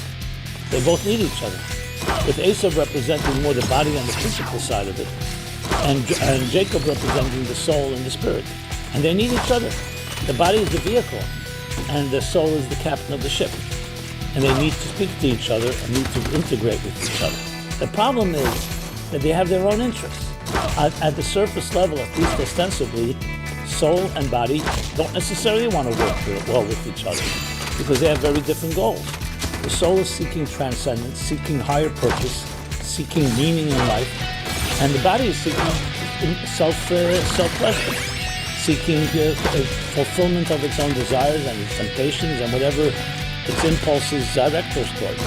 Sometimes this battle can be compared to the battle between mind and heart, where the emotions are not bad necessarily, but emotions are impulsive. They follow what your emotions, your subjective interests. The mind, on the other hand, a healthy mind, is a reflective force. So when something comes your way, how do you determine whether it's the right thing to do or not to do? So in a healthy human being, you let your heart speak, but then you have the mind checking and saying, 1 second, reality check, and reflecting, is this healthy for you? It may appear very tempting and may be very seductive, but the mind, in a sense, reflects and reviews and evaluates. And then it can say to the heart, this seems right. You meet someone, you go on a date, or any other type of interaction. So initially you may have all kinds of different things that attract you to someone, but your mind is meant to balance that and say, 1 second, we have to know whether this is the right person for me, or am I just physically attracted or sexually attracted? Is there more going on? Someone calls you on a telemarketer, calls you, and they're very good at manipulating your emotions. And they tell you, here's the deal of the century, and you have to make a decision immediately. Why immediately? Because they know if you think about it too much, you may not do it. So they're trying to manipulate and trying to get your emotions connected to it, and that's when we make most of our mistakes in life, where we react impulsively to things. Most mistakes would be avoided if you let yourself sleep on it. You know, right now you're attracted to something, or you're repulsed by something, or repelled by something. Wait overnight. Wait a few hours. I mean, how many emails have I written in the moment of anger or getting upset, and then I say, you know what, before I send it, let me think about it. And you wake up the next morning, you read it and say, you know, it was good that I wrote it, I vented. It was better not to send it. Or if you make the decision it's the right thing to do, at least you're doing it deliberately. So emotions are critical in life because that's where life plays itself out. You have to have a ship, but you need a captain of the ship. You can't just allow the impulses in every given situation to control the situation. Now, at times when there's an emergency, obviously you have to follow your impulse, immediate impulse, because there's no time to waste. But a healthy person is someone that the mind is very much part of even in an emergency, you also want to have your head about you and not just react, because you can also create more problems than solve. So the key thing is to have balance. And in many ways, Jacob and Esav represent these two. Now let's make it clear. This doesn't mean each of them exclusively is the body and soul. They both, of course, have both dimensions, but the focus in each one of them is one or the other. Now here's the interesting thing. When you read the story in Jacob and Esav, you wonder, so how do we ultimately resolve this issue? When there are the two different interests here, the interest of hunting, the warrior within us that needs to win and needs to compete, and the other side, the more gentle, spiritual, transcendent voice within us. So the interesting thing that seems so odd, more than odd, seems so unethical in a way. You find the story that Jacob actually buys the birthright from Esau. He gives him a broth of that. Then Esau was extremely hungry after he was hunting that day. And he says, "I'll give it to you if you allow me to buy from you the birthright." And he does that. Then later, when Isaac, their father, wants to bless Esau, the firstborn. So Jacob, at his mother's encouragement and direction, actually dresses in the garments of Esau and fools his father into giving him the blessings, which seems extremely odd for a person that we call wholesome, scholar, transcendent. That seems very selfish and very unethical, actually. But there's a deep story there that really teaches us the methodology of how to relieve the battle between matter and spirit, and ultimately between good and evil, and create a complete harmony between the two. And here it is with a beautiful analogy from the Baal Shem Tov, the great mystic, the founder of the Hasidic movement, 18th century mystic, Baal Shem Tov, Rabbi Yisrael Baal Shem Tov. And he says the following. He says that a king, giving an analogy, was aging and ailing, and he wanted his son to become his heir to the throne, but he knew that his son had grown up in the palace, spoiled, always catered to, always taken care of. And he was wondering whether his son is really worthy and sensitive enough to be an appropriate leader. So the king decides to do something which was very painful, but necessary. He sends his son, he says, "I'll send my son away from the palace, where he doesn't live in an environment where everyone knows who he is, and therefore caters to him and takes care of him. And he has to make it on his own. So he'll become a sensitive human being, sensitive to the subject, so when the day comes that he's a leader, he'll be the right and righteous and appropriate leader." So the day finally comes, he tells his son, "I want to send you away. It's not easy for me to do, but it's important for you to train and season you to be able to be the appropriate and sensitive leader that you should be." Now the king says to him, "Look, I'm sure that once you leave this place, in the beginning it will be difficult, but slowly you'll get used to your ways, and you may even forget where you come from. So I'm going to send you a letter several times a year to remind you that you're my son, and you're being sent there to be trained, to be groomed, to be that sensitive leader that we're looking for." Okay, the day comes, the sad day comes, he sends his child away, all with the good intentions. And yes, he goes to some far distant city in the kingdom, and time passes, and in time he assimilates and gets accustomed to his ways, where he's not being treated in any special treatment. He's not the prince. He's just another guy, a person in the street, and has to make it on his own. But as the king promises him, every little while he receives a letter from his father and tells him, "Remember who you are. Remember why you're there." And when he receives the letter, suddenly he reminds himself, though he had long forgotten, and he wants to celebrate. The problem is, what is he going to tell his neighbors, his other townspeople? What is he going to say? I will be your future king. I'm really the prince. Either they won't believe him, or they'll think he's crazy, or they may even hurt him. So he comes up with a brilliant idea. What is the idea? They'll throw a party. A party, free food and drink, free cocktails on me. Now, a party, who rejects a party? Everybody participates, and everybody's partying. Beautiful food, great drinks, great company, socializing. One big party. While they're celebrating their free party, he meanwhile is celebrating a letter that he received from his father. Says the Baal Shem Tov, this is an analogy. The king is the divine, the higher reality that we call the essence of it all, God. Every one of our souls is the prince or princess. But when we live in heaven, in spiritual realms, without any challenges, we can get spoiled. We cannot appreciate our gifts because everything is taken care of. There's no difficulty. There are no setbacks. There's no pain. There's no suffering. There's no health issues. There's no livelihood. There's money issues. So God says, the king says, I want to send the soul into this material world, a hostile world, a world where the soul has to make it on its own, so to speak.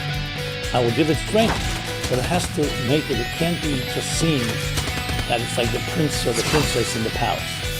So the soul comes into this world, and we're made to forget the spiritual consciousness and higher awareness where we originate from. But several times a year, or maybe once a week, the Shabbat or other times, holidays, we receive a letter, we receive a spiritual message from on high telling us, why are you here? You're here to spiritualize this material world. Never forget your mission. And suddenly the soul remembers. There's a problem, however. It's gotten used to the body. It's gotten used to this material world. It's gotten accustomed to it. And we see ourselves as physical beings, maybe on a spiritual journey, but not as spiritual beings on a physical journey. So what does the soul do? So the soul, great idea. We'll throw a party, make a holiday meal, a Shabbat meal. You have good drinks and good food. You rest more, you're more socializing. So the body goes along because why not? Hey, it's getting everything it needs. It's getting delicious new food, fresh food, intriguing food, delicacies. So while the body is celebrating on its terms, the soul is celebrating the deeper spiritual message of its personal mission in life. In other words, in this material world, if you want to spiritualize the material world, you can either go to battle with it and try to vanquish it or overwhelm it, or asceticism, as I mentioned before, where you just avoid it, or the third option is to engage with it on its terms, just like you teach a child. There's a candy if you study well, if you say thank you. The candy obviously is just an incentive.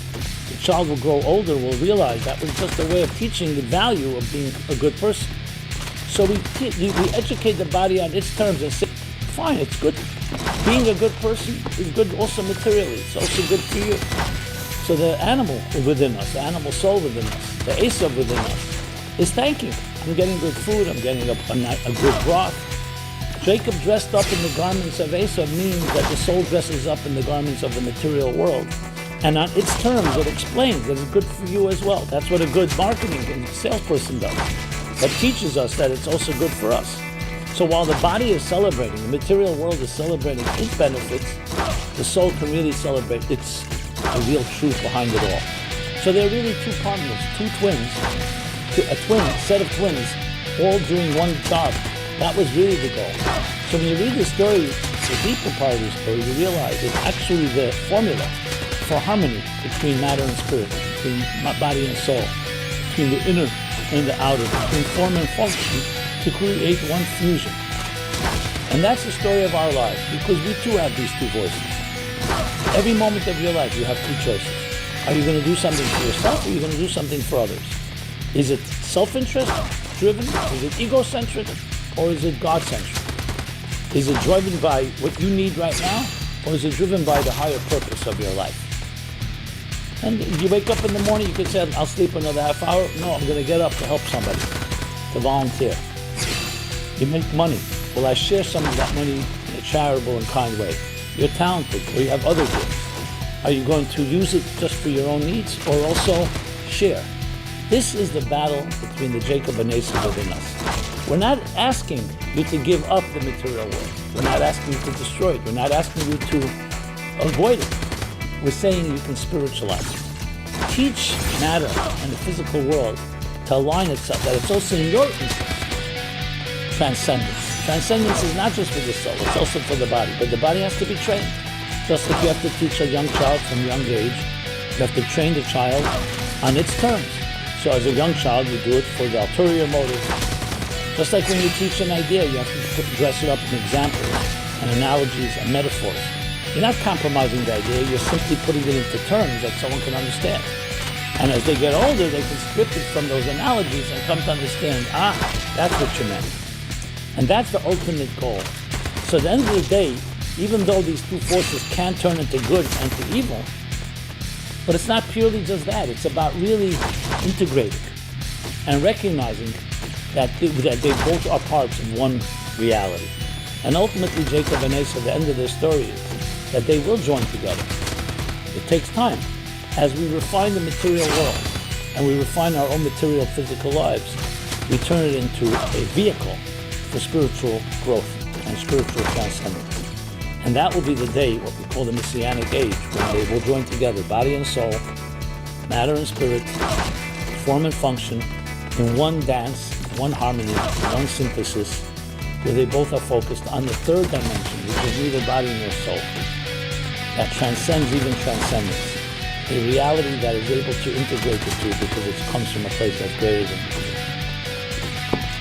So my friends, each of us has this choice every given moment in our lives. And Jacob and Esau teach us. They are essentially reflections of these two archetypes within each one of us. Meant to be twins, true twins, that end up reconciling, and not just reconciling, but complementing each other in that great harmony.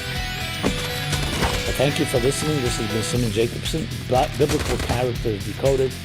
Please go to meaningfullife.com where you can see this program and many others, a full robust schedule of events and subjects that cover every topic from A to Z. Love to hear your thoughts, your feedback, your comments, your questions, and please share it as we try to accomplish this particular goal, which is to create a ripple effect where we actually transform this material world and turn it into a spiritual oasis, a spiritual garden. Be well.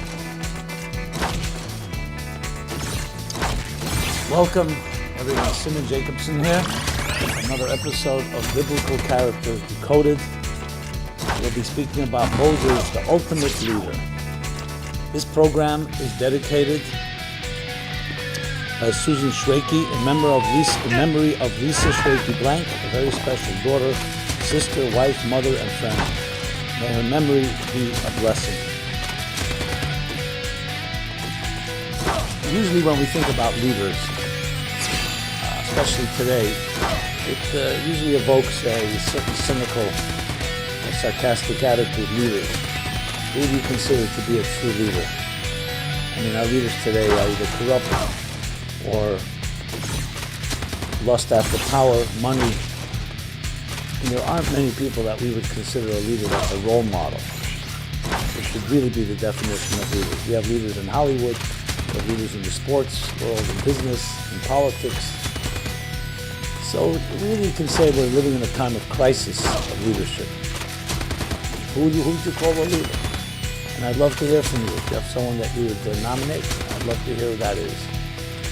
Which of course leaves us with a tremendous vacuum, and especially for our children who are young and impressionable, and growing up get the impression that they won't have who to turn to. The people that sometimes we expect to really be role models end up disappointing us or worse. And it becomes very much, leadership is about power, control, and so on. So I think it's a vital topic to speak about. And the interesting thing is, which is above all, is that we'll discover that the truth is each one of us has a leader within us. And even though, yes, it's good to have a leader outside, that's someone that we can look up to, but we all have that leader within us, and when we can identify that, in general, the standards of our lives and in general, everything we look at will be seen quite differently. So, where do you turn to? The best-selling book in history is the Bible. It's such a big bestseller, it doesn't hit any best-selling lists because it just would simply always be number one. There are more Bibles that are sold a year than any other book, cumulatively all books. The Bible is a time-tested, goes back thousands of years, and discusses topics that are both timeless and timely. And it also gives us a description of what a leader is. The first true leader, described as everybody would identify, would be Moses. So how does the Bible describe Moses? That'd be interesting. What's the definition of a leader? And most of us would think of a leader as someone who's ambitious, who's very talented, who's extremely well-connected, charismatic, who's able to climb the ladder, so to speak. Today, leaders are the ones perhaps that raise the most money, able to generate rainmakers. But the Bible, describing Moses, actually calls him a shepherd. That's how Moses is described. And Moses was a shepherd. And that's why you have the expression, the loyal shepherd, shepherd of a flock. Now, why was Moses a shepherd? Well, technically speaking, he was working for his future father-in-law, and he tended to flocks of sheep. But why would that be the description of Moses? So we're told, the story is told, that Moses was one day, he was tending to his flock, and he suddenly realized that one of the sheep disappeared. Now that alone, between thousands of sheep, to identify and recognize that one sheep has disappeared is already quite a feat of sensitivity. And he went looking, and he found the sheep had wandered off from the flock quite a distance. Seeing the sheep is sipping water from a brook of water. realizes the sheep is thirsty. So besides feeling sad for the sheep, he let the sheep finish drinking. He picked it up and put it on his shoulders and carried it back to the flock. So this, which is a midrashic narrative, tells us that when God saw that, he said, if that's a man that can be so sensitive to one sheep, nobody's looking, just a sheep among thousands, he's the person I will entrust my people to. He will be their leader. So the first quality and virtue and feature of a leader is sensitivity. Most of us would not necessarily begin with that. Sensitivity, not ambition, not drive, not talents, not strengths. Those are all good things. But the first thing is sensitivity. You don't have the empathy, which means essentially it's not about you. It's not about the ego. It's not about your arrogant contribution to this world. But it's your sensitivity and the feeling for another. As I said, Moses did not have to go pursue that sheep. Who would even know? And yet, that's what mattered to him. So that sensitivity, in Hebrew, there's a word for it, which should use the word transliterated called bittul, B-I-T-T-U-L. It's a very hard word to translate into English. It's a combination of modesty, humility, but maybe above all, suspending yourself committed to something greater than you are. That's the true sign of a leader. And a person like that is worthy of being a leader, because when you have someone like that, then it's someone you want to follow, you want to listen to, because they know how to listen to you. It's not someone who's trying to dominate or control, or sees themselves as God's gift and stands on a pedestal in an ivory tower. It's someone that is driven by the most important feature of all, humility. And that's why indeed later you find in the Bible as well, how is Moses described? The humblest man that walked on this earth. Again, would that be, humility is a beautiful virtue, but is that the way we describe a leader? Because humility is a quality that you can trust. And that's what you need most, trust. Leaders today may be very talented, may be very powerful, but do we trust them? Did you trust them? Came to their own self-interest and your interest? That's why Moses remains the ultimate leader, and the leader that till this day we look at as being the ultimate role model. But what does it tell us about life in general? We don't value humility, even though everyone will say humility is a beautiful virtue. A person is humble. Most people actually see humility as weakness. A person is ready to defer to someone else. They're flexible. A driven person, a determined person, an ambitious person, ready to step over everyone. That's considered for many people to be a strength. Humility is seen as weakness, even though it may be admired. But the truth is, humility does not mean someone that has low self-esteem or someone that has no respect for themselves. Humility is someone that has full self-esteem, self-confidence, very much aware of their strengths. Moses was aware of who he was. He was aware he was chosen by God. He was aware of his power, his influence, his scholarship, his brilliance. However, he always said to himself, it's not my own. I'm not a self-made person. This was a gift given to me. And if someone else was given this gift, they may have been greater than I am. That is the true sign of a leader. So look at ourselves. We live in a world where a dog eats dog, in the sense it's a survival of the fittest. And we're told if you want to succeed, you have to fight for it. No one else is going to fight for you. So it creates this type of attitude that only the aggressive win. And those that are not going to fight for what they stand for will be stepped on. Now it's true in many cases, because indeed in this world that's what we value. Money, power, control, things that are extremely external, but at the moment seems to be very powerful. And when you think about it quietly, you say to yourself, is that really where power lies? How long does it last, that type of control? The people who have the true deepest impact on history were the ones that had that humility, that realized there was something greater than themselves. Look at all the great empires that rose and fell. The Roman Empire, Spanish Empire, the Assyrian Empire, the Babylonians, the Greeks, the Egyptian. I mean, the list goes on. What happened to them all? Within a few hundred years, they were gone. It was ultimately their own success and thinking that they were the source of their own success that brought them down. They rose by the sword and they died by the sword. They rose with their arrogance and they died by their arrogance. It is the humility that really goes, so to speak, under the radar that allows something to perpetuate. I mean, just look at parents and children. I remember once giving a talk to a bunch of academics, a group of academics, and I for some reason I didn't feel I was getting through to them. So I decided to share with them a question, ask a question, then ask them to propose an answer. And I said to them, so who do you think, what would you consider to be the greatest Western philosopher? So pretty much hands down, most people will say Aristotle. Some have other names, but the point is, choose someone, Aristotle. The greatest writer in English literature, Shakespeare. The greatest artist, Rembrandt, Van Gogh. Greatest musician, Bach, Beethoven, Mozart. Then the point is not who it is. The point is to identify one of them. And now, let me ask you the next question. Did they left legacies, they left books, they left art, they left music, ideas that shaped history and shaped life and shaped the world? But did they have children? Did any of them have children? And I remember them all looking at each other. Of course, they could always go to their phone and check on Wikipedia or Google, but they didn't want to do that. That wouldn't be the sign of an academic. And many just said, not sure. What about grandchildren? That for sure no one knew. Did Aristotle have any children or grandchildren? So I said, if they were so dedicated to the ideas that were so truthful to them, and I'm not taking away any of their contributions, why did they not pass it on to their children and grandchildren that we have today, the great-great-grandchildren of Aristotle and Shakespeare and Julius Caesar and Van Gogh or Beethoven, that are continuing the legacy of their great ancestors? Now, by contrast, let's look at another biblical figure, Abraham.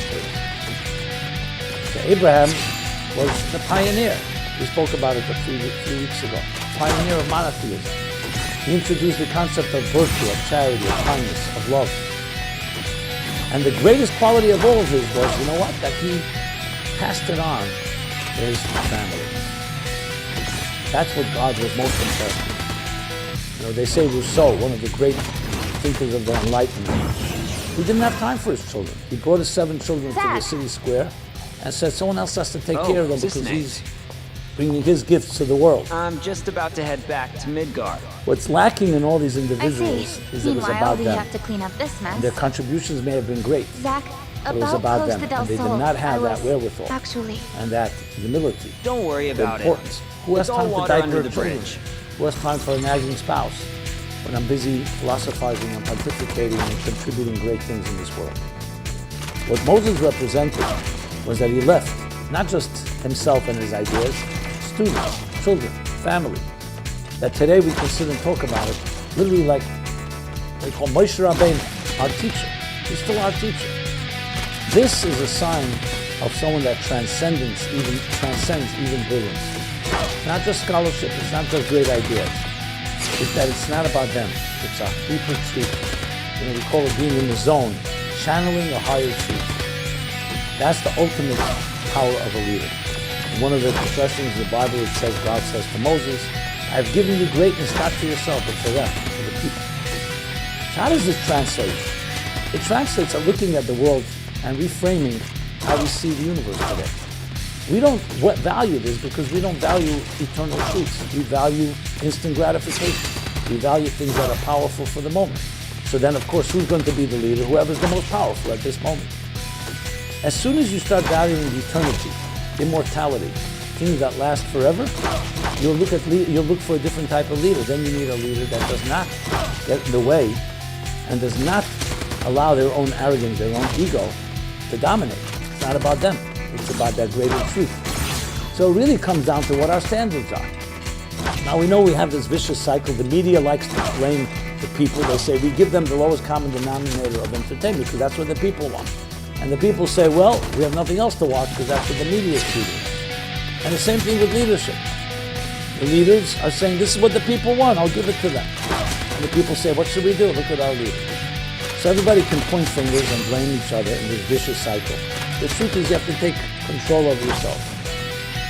You can't always change the world around you. What are your standards? What are you looking for? In your own family, in your own home, in your own community. What are the most important things for you? Is eternity important? Is there something that lasts, that is important to you, or you'd rather have something right now that is very powerful? A lot of money, a lot of luxury, a lot of possessions, many homes. Is that enough? I mean, I've met people, billionaires, who don't speak to their children, and their children don't speak to them. They cry about it, and I say, so would you give away your money to be able to have a relationship with your child? Not everybody says yes. You'd think they would say yes, right? Not necessarily, because it all comes down to what we value. So if we're ready to give up, the Talmud bemoans the fact that people will give up what it calls eternal life for temporary life. And statistics show that if you offer somebody right now $100,000 or $1 million over 10 years, most people will want the $100,000 right now. Because we don't know what will be in 10 years. Even though we like to talk about thinking ahead and planning ahead, You lost him, huh? eternity is the most powerful thing of all. Everybody wants the fountain of youth. If But only the the secret to turds it were helping is me the look. price you have to Not pay. together. That is to give We up should look separately. your self-worship, your self-interest. That doesn't mean that you shouldn't have interests, but it can't be the beginning and end of everything. No relationship can last if it's all about your needs. Because needs change, they're temporal, and people's different needs as they change, so therefore how those needs are satisfied are changed.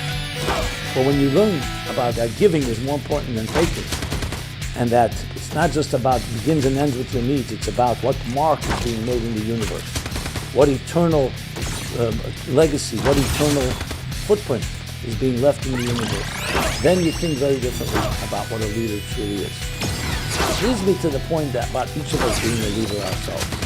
A leader really means that you feel confident, that you have what it takes to contribute something that nobody else can contribute. So you feel that way. That's what a true leader is. It's not just how much power you have and how much you exert influence on others. It's do you feel that ability, that capacity?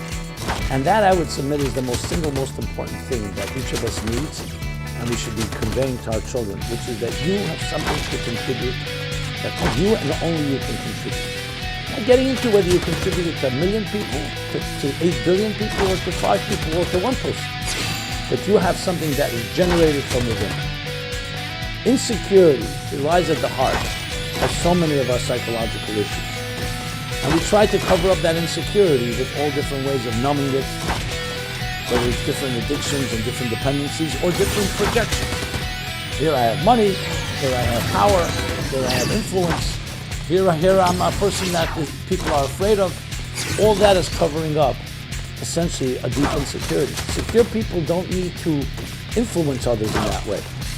They're just who they are. They're comfortable in their own skin. And a true leader is someone that generates, is not busy hoarding and not busy taking and not feeling deprived because someone else may have taken something from you. You have that sense. Now, if you don't, it's not because you don't have the leader within you, it's just you're not aware of it. I'm here to tell you that you have within yourself strengths that you may not be aware of. And when you access them, you have something to contribute that nobody else can contribute. That's what makes you a leader. Whether you'll end up being a leader of a country or a leader of a company, that's a separate discussion. That may require different skills. But the fact that you have something to give and others can learn from that, and you understand it's not yours, it's a gift given to you and you're channeling it, that's the secret to true leadership. That's what Moses represented. That's why he was such a great man. You know that Moses had a speech defect. Couldn't speak clearly. As a matter of fact, the Bible tells us that when Moses was chosen by God to be the savior to come to redeem the Jews from Egypt, he said, I'm a man of no words. I have a speech defect. He said the different ways of expressing himself. I cannot speak. Choose my brother Aaron. Choose someone that's a good speaker. And interestingly, Moses is the man that God wants. And it says that Elah Hadvarim, these are the words that Moses spoke. There's no person on earth whose words have been repeated more than the man of no words called Moses. How is that possible? Because God responds to Moses. You know what he says to him? Who gave man a mouth to speak? You think I'm looking for an orator? You think I'm looking for a wordsmith? Someone who knows how to express themselves? I need someone who's going to convey a higher truth than themselves. I give a man a mouth to speak. You be my channel. I will speak through you. It's not about you. It's not about your wisdom. It's about a higher truth. And that's the man of all people on earth God chose, a person who could not speak on his own. That's who you're looking for. So it's not about any type of physical or external or superficial expression. It's about truths, and a truth that resonates far deeper than the greatest orator on earth. Something that resonates. And that's what Moses left us, and that's why it continues to live on. Because eternity doesn't come from short-term conquest. It comes from the dedication to something greater than yourself. Each of us has that capacity. And it's interesting and paradoxical, but this is the truth. When you commit yourself to something greater than you are, you become an extension of that. So, ironically, what happens is a person who's committed to themselves, as great as you are, there's always going to be a limit. At some point it comes to an end. If you're committed to something eternal, you become an extension of eternity. So even our self-interest, it serves to really have this level of bittul, this level of humility, because it actually perpetuates you. You become, instead of a mortal, an immortal. Something that, instead of temporary and impermanent, something that's permanent and eternal. So we all have that capacity, and it's time to start looking inside ourselves. We can't always blame others. And start saying, what am I doing to express that unique soul that I have? To sing my unique song, express my unique voice.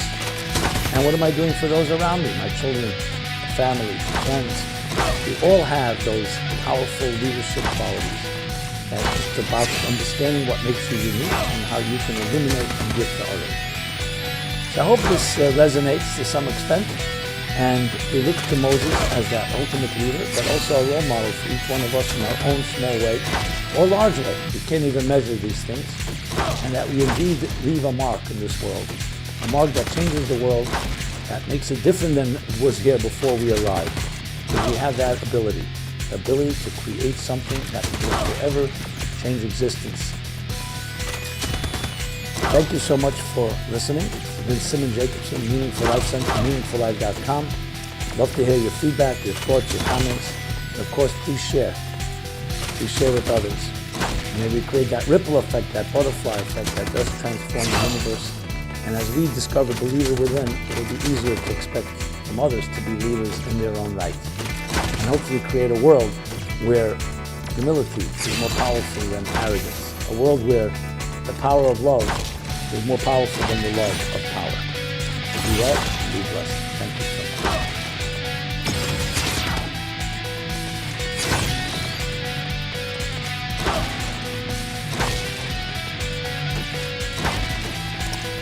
Hello everyone, Simon Jacobson here for another weekly episode of Biblical Characters Decoded.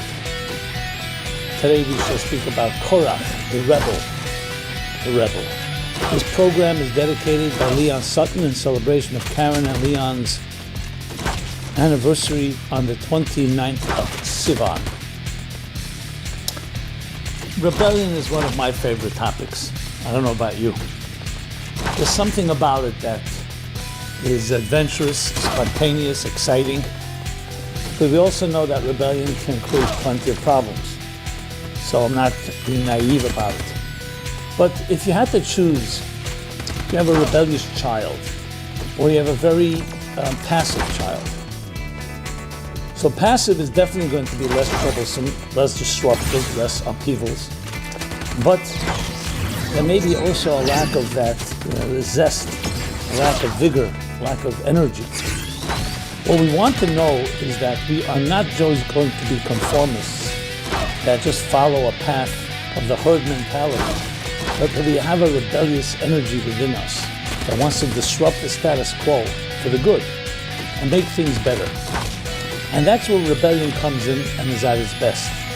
But rebellion has to be harnessed, because if used the wrong way, it can create also tremendous damage, tremendous destruction, as we've seen throughout history. So that's what we want to talk about here. Now, who's the character that we're looking at? The character's name is Korach. He's perhaps a lesser-known biblical person in the narrative of the Bible, but he's yet a significant one with tremendous lessons for us in our personal lives. So this is based on the series we began several months ago, actually at the request of many of you, which was to take the best-selling book of history called the Bible, look at its characters, and see what we can learn from them, timeless and timely lessons. being that this is a book that goes back thousands of years, and as I said, the biggest bestseller, there are unbelievable messages and lessons we can learn from every character, both the positive ones and the negative ones. So here's how the story goes. In the Bible, we're told that there was a man called Korah. He was actually a relative to Moses, the great leader Moses. And he was a Levite. He came from the same tribe, the Levites. But Korah rises, comes with his cohorts, and they mutineer. They challenge Moses and Moses' very essence of his leadership. And the statement they make is a very simple one. It's actually very contemporary if you think about it. They say, all the people of the community are holy. So why did you lift yourself up? Did you raise yourself to be a higher rung of the ladder of hierarchy? Why is there a hierarchy altogether? We're all holy in the eyes of God. We're all children of God. Now, I don't know whether Karl Marx knew about the story of Korah, but it's essentially the question of social structures. Why shouldn't everybody be treated equally? Why should some people be considered the leaders of others? That's what Korach's argument was. And there's an elaborate story how he challenged Moses, and Moses humbly fell to the ground and fell and asked God what to do. And ultimately, it was God that showed the way, that Moses and Aaron, his brother, who was the high priest, were actually chosen to be the leaders. And it wasn't a matter of a power move, of a power struggle where Moses was able to outmaneuver others and became a leader, but this was part of the divine structure. So, but the question is a very good one. And what is the answer to Korach's argument? All men are created equal, is what our Declaration of Independence says. And it's based essentially on the principles of the Bible that says that all human beings are created in the divine image. All, without exception. Whether a person is going to grow up to be a teacher, an educator, another person a recipient, each one with their own strengths, doesn't take away from the divine image in which each of us is created, which essentially turns us into indispensable entities. That you and I and every one of the 8 billion people on this planet have something unique and indispensable to contribute. So why are there leaders? Now, we understand in government and politics and other sectors of society, leadership is necessary. Just like you can't have many captains of a ship. You need one captain who's trained and knows how to steer the ship in the right direction. And the same thing in any entity, in a corporation, in a project. So no, that's not the question. The question is, but he says, they're all holy. Why are you holier than the rest? The fact that you may be more competent as a leader is more of a technical matter. But here's the key answer. And this is where we'll also be able to look at how we can take a rebellion and look at the positives and the negatives and then harness it for the positive. We'll get to that shortly. The answer is that it's not just a matter of a teacher or an educator or someone who's more competent. The fact is, the way human beings are created, we need to be taught. You can't expect a 5-year-old or a 3-year-old or a 10-year-old to be in the same quality level as someone who's a 20-year-old or a 30 or 40-year-old. So this isn't just a matter of a technicality, and it doesn't make the teacher holier, but it means there has to be a fundamental respect of the structures of existence. So while it's fine to ask the question, isn't everybody equal and equally sacred? Everyone is created in the divine image. All people are created equal. Yet at the same time, what Korach's mistake was that he tried to eliminate barriers altogether. Let everybody learn on their own. Let's all figure it out. But then you'll have anarchy. Then you will not have guidance and direction. The goal of a good educator and teacher is not mind control. And it's not power and influence. It's not to teach people what to think. It's to teach them how to think. And for this, we do need guidance. Children need parents. Students need teachers. Freshmen or newcomers, novices need experts. And this is equality. This is not meant to replace or say, oh, that person is greater than I am, but rather it's respecting the hierarchy. In spiritual terms, it means the following, that though every piece of the puzzle is equal in the sense that equally valuable, but that doesn't mean that there is no hierarchy. That doesn't mean there isn't a structure. Existence is defined by structure. However, it's not trapped by structure. So it's respecting the structure. Just like when you play music, there's a structure to music. Musical notes, how you play them, but then you create something that transcends structure. So to ignore structure and make believe like it doesn't exist is simply just as bad as completely being trapped by it. So here's where the rebellion comes in a positive way and a negative way.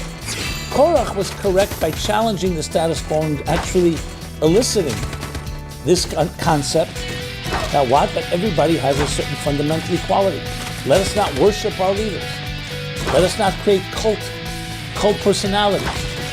Remember there's only one God. Remember that we all have a certain equality. But as mistaken as rebellion was, that he took it too far. And he himself got to his head.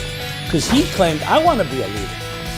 So it wasn't like he was saying everyone's equal. He was saying everyone's equal, but let me be the leader. Why you?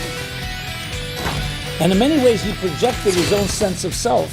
We're saying, since he knew that he wants to rise to leadership, so he felt Moses was the same. He had a good, healthy ego, and he wanted to rise to leadership. He didn't realize that leadership is based on humility, not based on because you're superior. And in that process, you actually do have something to teach others. You become that role model. We spoke about that last week, what the true leader is. So let's define it now in personal terms. I remember once a friend of mine, a European, someone from Belgium, from Brussels, was sharing with me the following episode. He said that when he was a student in school, he went to some of the private schools in Paris, some other European countries. So they were in a private school, a very prestigious school where they were educated.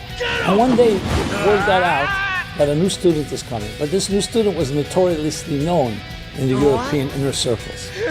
He was thrown out of every every private school in Europe because he was very rebellious, What are you doing? very challenging, and wouldn't conform. He wouldn't follow guidelines. So though he came from a very wealthy family, but these schools are built on discipline. So the day comes, I think it was in Paris, he arrives in class, and he was in this guy's class. Richard is a friend of mine that told me this story. So Richard tells me we're sitting in class and we're looking at this newcomer and waiting for some trouble. But he's quiet. He's sitting through the entire period, quiet. At the end of the class, right before the bell's about to ring, like a minute, 2 minutes before, he raises his hand, the troublemaker, so to speak. And he says to the teacher, I've been listening and watching you teach, and you have some good things to say, but you're not a good teacher at all. But there's some good news. If you come to my house tonight, this student tells the teacher, I'll be happy to give you some lessons of how to become a better teacher. So you could imagine this teacher picked him up and he threw him out of the school. They expelled him immediately just for the chutzpah, for the nerve of speaking that way. And they never saw him again. Richard said that was the only time I ever met him. But I remember his name. So recently, we're talking now 30 years later, he said, let me look this guy up. I want to know what's the story with this young man. What happened to him? Okay, now he'd probably be in his 40s or 50s. He says either he became a criminal or some real troublemaker, or he's probably a great leader. And he looks him up. I remember he told me his name. I don't remember right now. And he discovers, yes, he searches him on Google. He discovers he's the director of strategic initiatives at the New York Public Library. You lost him. And when you look in his bio, Sisney? what does he Yeah, say? I'm That he's a having disruptor. problems. If He's only able the to look at turds any were given helping me look. situation and Not look at it with a together. fresh set of eyes. We should look separately. So indeed, exactly what he did in school, which was of course disrespectful, troubling, and the school couldn't deal with it, he actually became and turned it into a career. He's able to look at a situation, most people just see what it is, and maybe if there's a problem, they may troubleshoot. But he was always able to look at things, and he indeed turned around and created all kinds of interesting initiatives at the New York Library on Fifth Avenue. So you see from this that we all have within us a fire. I have a chapter in my book, Youth. The chapter's called Youth. It's in the book Toward a Meaningful Life. It actually was an inspiration to Matisyahu, the rap singer. And he remembers sitting with me, he wanted to review the chapter in the book. It talks about this, the fire in a young person's belly. Where adults may feel This young person is rebellious, is disruptive, breaking rules, not following guidelines and orders. So maybe best you tolerate, but others, no. You have to crush that rebellious spirit. He has to learn to be a team player. He has to learn to fit in. The truth is, as I discussed in that chapter, that's a fight. It's not coming from a negative place. A young person is growing into an adult, has a fire. The soul is made of fire. And fire wants to change things. It's a frustration, an inner frustration of a rebel without a cause, looking to change the world, but is frustrated and doesn't know how to change the status quo. So could definitely be going the wrong direction, like fire. What happens with fire when it's not properly controlled? It can be very destructive. But the real goal is not to extinguish the fire, it's to harness it. That those adults that are more seasoned and more experienced should teach that young man or woman to take that energy, to take that rebellious spirit and direct it toward a spiritual revolution.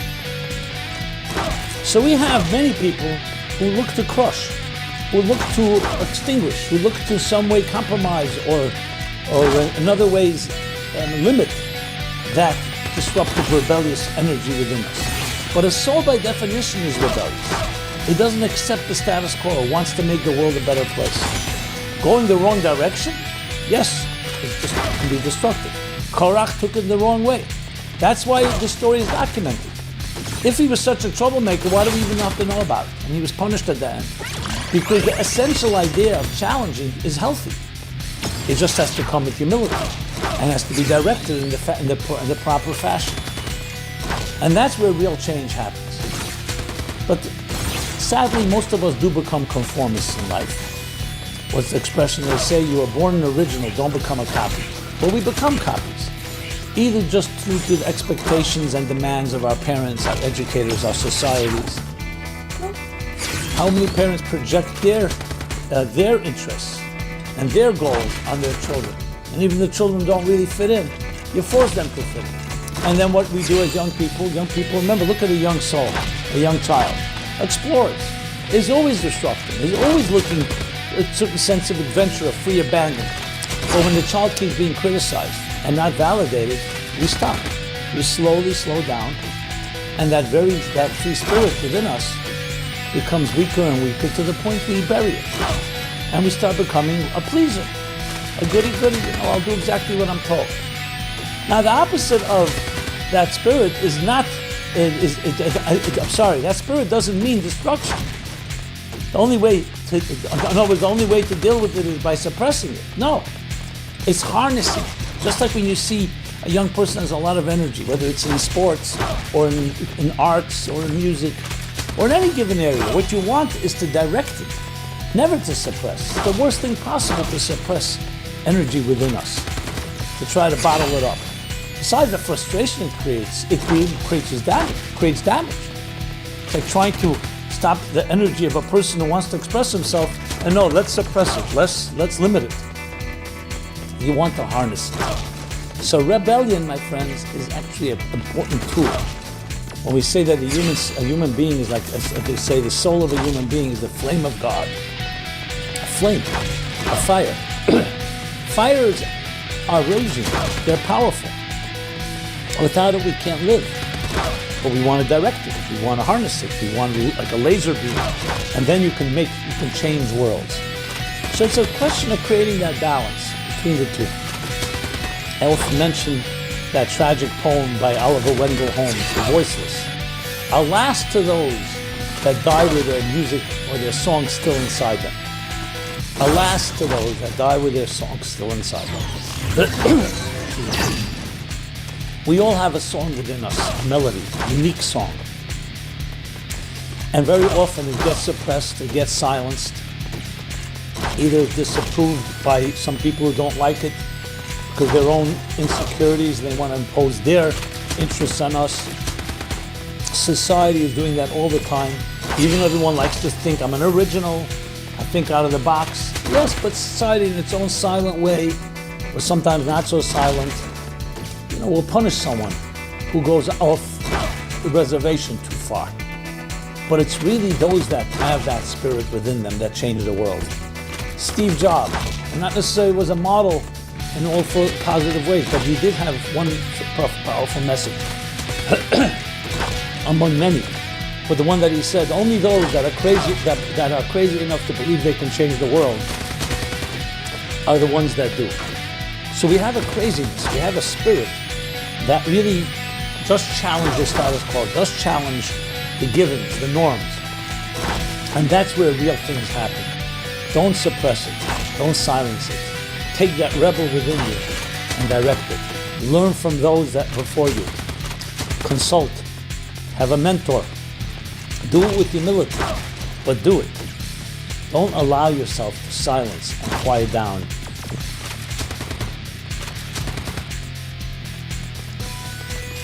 Hello everyone, Simon Jacobson. Welcome to another episode of Biblical Characters Decoded.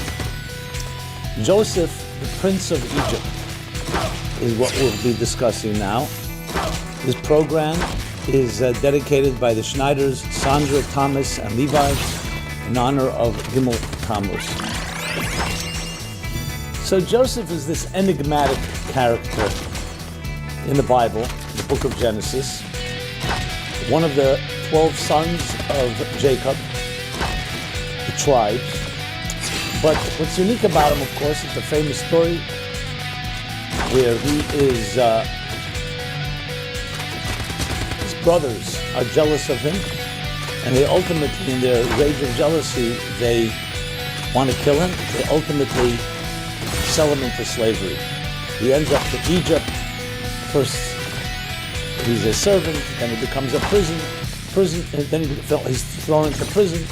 He finally comes out of prison, interprets Pharaoh, king of Egypt's dreams, and he's appointed viceroy of Egypt.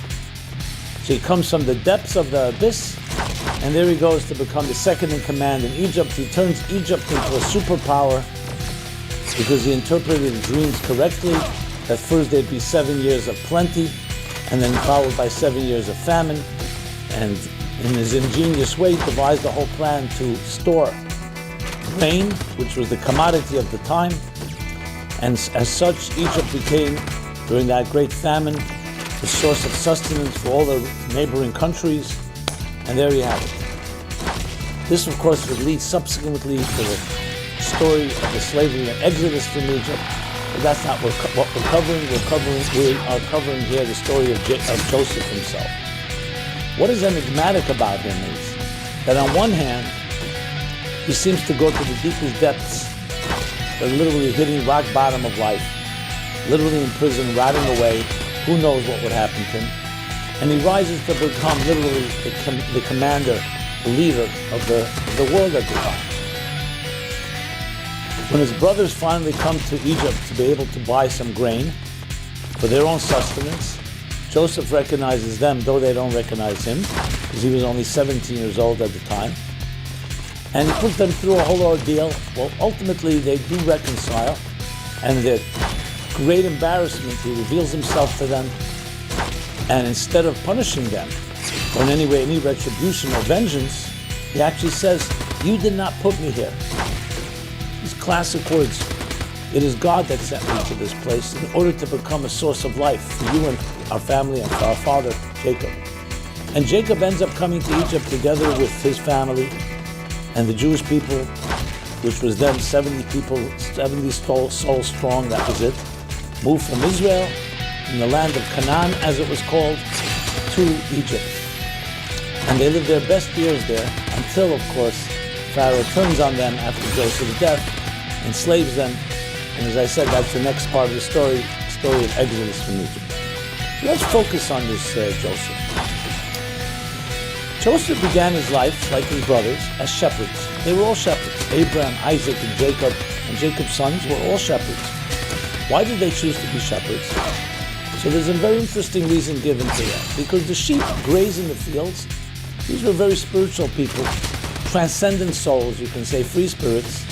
And tending to sheep was very conducive. Instead of being involved in the Wall Street of the time and in the negotiations and the marketplace, they tend to sheep, and that was very conducive for them to meditate, to pray, to philosophize, to search out God, And that's what they were shepherds. The first one that broke that pattern was Joseph, not at his own will.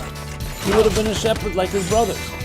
But once he was ripped away and they sold him into slavery, first he became an accountant, actually, maybe the first Jewish accountant. And then he became, as I said, the second in command, and he managed a superpower's business, the business of grain trade.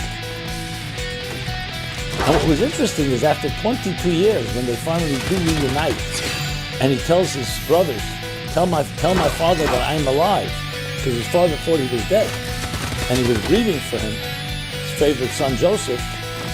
Joseph sends them a message and a secret code almost, telling Jacob that I still remember what we studied together when I was back with you 22 years ago.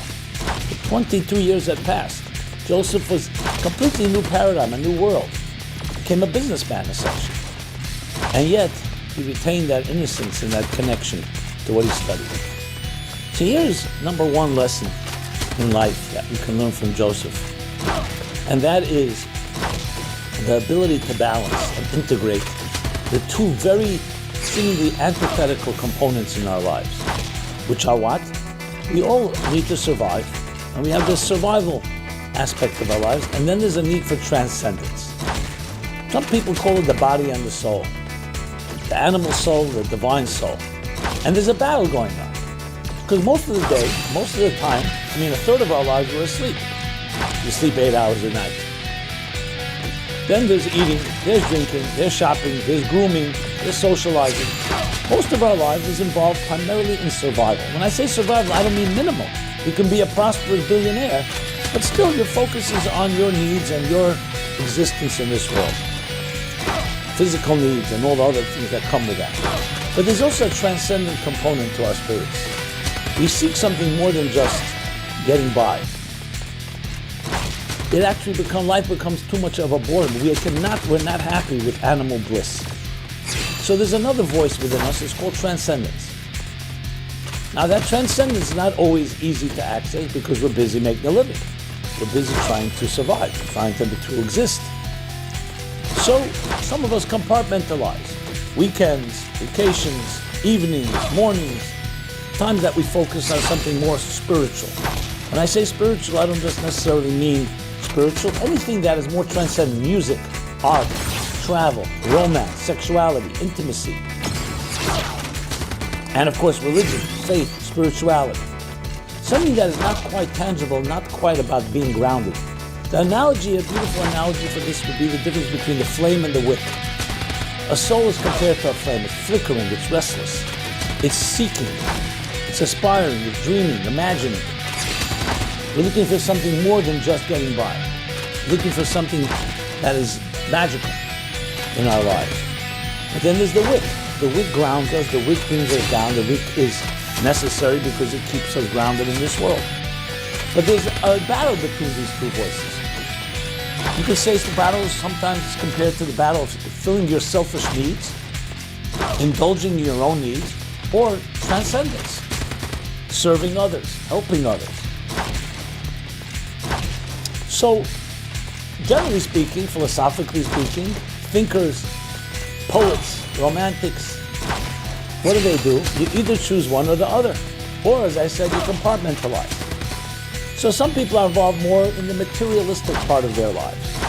And when you talk about more the transcendent things, either they satisfy it in minimal ways, but not necessarily fully satisfied, or they get distracted. Listen, you can also turn money and materialism into an end in itself, and somewhat numb that the soul's yearnings, your soul and spirit's yearnings for something more sublime. Others gravitate more to the spiritual, and that's why you find the ascetic lifestyle, where like a shepherd, you separate yourself and you live in a quiet place without the whole hoo-ha and the whole rush hour of life, because it's more conducive, it's easier to be able to seek out and live a more spiritual life, a more austere life in that sense. Can you integrate these two in the full sense of the word? Well, most people see this as two different worlds. They're dichotomous. The world of spirit, the world of matter. The world of energy, the world of matter, spirit, and body and soul, the physical and the spiritual. And there's ultimately a duality. But here's a lesson that Joseph teaches us. There's actually a third dimension that's neither spirit nor matter. Joseph was able to enter the material world, and not just enter into it, lead it. I said he became the leader of the entire grain industry at the time, which was like the commodity of, I think of it, technology today, or oil, or fossil fuel. That was the commodity of the time, and still maintained his spiritual integrity. Why? Because he recognized that materialism is not an end in itself, and he was able to spiritualize his material life. So it's not about escape, or duality, or compartmentalization. It's actually about recognizing that there is something in common. That even when you're immersed in the most material aspects, you can connect to something greater. There's a beautiful Hasidic story that captures this. This was a student, a disciple of, known as the Alter Rebbe, Rav Shneur Zalman of Liadi, of Binyamin Klesker was his name. So one day he was a very successful businessman, but he was also a very soulful person. And he, of course, dealt with this challenge himself. So the story goes like this. He was once making his calculations, his annual calculations, is essentially what happened, income, expenses. So he had for every month, income, expenses. The Hebrew months, so the English months. So January, this was the amount of money he made, income, these were the expenses. So it was a net total of so much and so much. In February, income and expense. March, he listed it all. And then when he came to the total, what happened in this year? The total, instead of writing a number, he wrote the words in Hebrew, Ein Oid Milvado. There's nothing but the divine. There's nothing but God. That the true reality is something that's beyond numbers, beyond money, beyond possessions, beyond acquisitions, and so on. So the question is asked, if he was so focused on a higher transcendent life, how did he have the presence of mind and the composure to be, and every month he should have written January equals the divine, February the divine. No, on each line he actually wrote numbers, and he ran a successful business and an ethical business. But when it came to the, so how was that? How did he do both? And the answer is, if he would written on every line God, then he shouldn't be in business. He should be a rabbi, a teacher, a spiritualist. No, but he was a person whose feet were firmly planted on the ground. And he understood that you need to know your calculations. You need to be on earth. You need to know the laws of the land, so to speak. At the same time, when it came to the sum total, what is the total of it all? He understood that money and all his possessions and all his successes was a means to how is he going to use it for a deeper spiritual goal. I remember when my book, Toward a Meaningful Life, was published, early years, back almost, talking about 28 years ago. 27 years to be exact. So it was quite a popular book, and I received a lot of feedback. There's one gentleman I met, an executive of a pretty prominent business in New York, without mentioning names for confidential purposes. And he was known as a very tough businessman. He was respected. He was known, tough negotiator, a difficult guy. And he told me the following story. He said, I got a copy of your book, someone gave it to me as a gift. I began reading it, and it was beautiful, especially the chapter on business. I think wealth and spiritual wealth, and I think charity and wealth is a chapter. It talks about business and money and so on. That money is exactly this message from the Prince of Egypt, Joseph. And one of the suggestions there was that in your business, not just at home, not just in your synagogue, in your spiritual environment, but even at your workplace, have a charity box on your desk. From time to time, put something in there. You have a meeting, encourage other people to as well. Let's begin the meeting with a little charity. And that's what he did. And he said it changed the entire climate of the meetings. The people started seeing, what's his charity box? And he said, I read in a book, Toward a Meaningful Life. Let's begin the meeting putting in a nickel, a dime, a quarter, a dollar, whatever. People started seeing, he said, that my clients, my partners, potential mergers, potential business colleagues began seeing another side to me. They said, oh, you give charity? He says, of course. And in his workplace, he was elevating the workplace. He says, we became friends in a different way. We continued doing business. I was still a tough negotiator. Didn't give in. But we started seeing each other as human, not just purely as a numbers game and a pure negotiation, a pure business shark arrangement. Then he he said to me, I began then purchasing your book in boxes, just as an aside. I had it in my box in the corner of my office, and I would give it to people. He said, it changed my entire work, it made it actually more successful, because our relationships became more trustworthy. We started seeing each other as people. Just this little act. This is an example. So there are things we do when we go Yom Kippur to synagogue, or we have our weekends, or on a holiday, we're a more spiritual nation. And we dedicate time. It's beautiful. Time for prayer, time for study, time for meditation, time for music. But the rest of our lives, we're busy with survival. What Joseph teaches, and though it was not something he planned for, he would have remained a shepherd. But you don't have to be a shepherd to touch the deepest levels of the divine, of transcendence, in your material life. And even in the center, even the superpower, even when you're dealing with grain, he always retained and maintained that innocence, that connection. And that's what his father recognized and said, wow, 22 years passed. It wasn't just 22 years. He was thrust in a completely different world, a very materialistic world, a pagan world. And yet, he was able to integrate because he had the charity box on his desk, so to speak. So it's a lesson for all of us. Joseph, lesson number one. Lesson number two, I alluded to earlier. Think of this. A young man, 17 years old, loves his father and his mother, is torn away from them, sold into slavery due to the jealousy of his brothers. How angry would a person like that be? And how justified would he be in his anger? Now everybody's read The Count of Monte Cristo, vengeance, what they did to him. And you sympathize with him, as tough as he is, because look what they did to a person. For no reason, an innocent person, he did nothing wrong.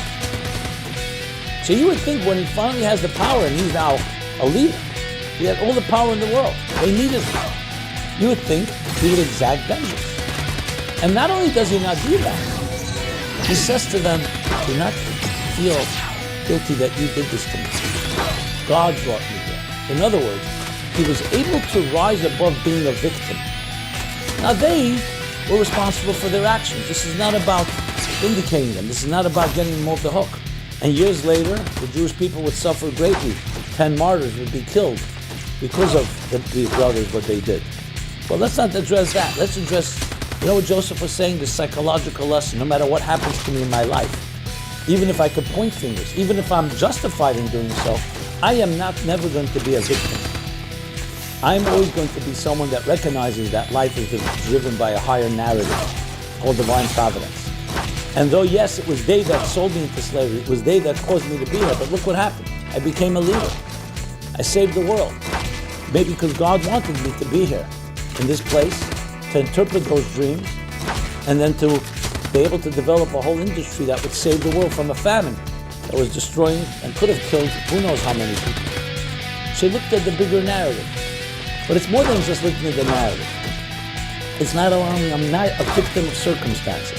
How many of us, when something happens to us, and far lesser grievance than Joseph had.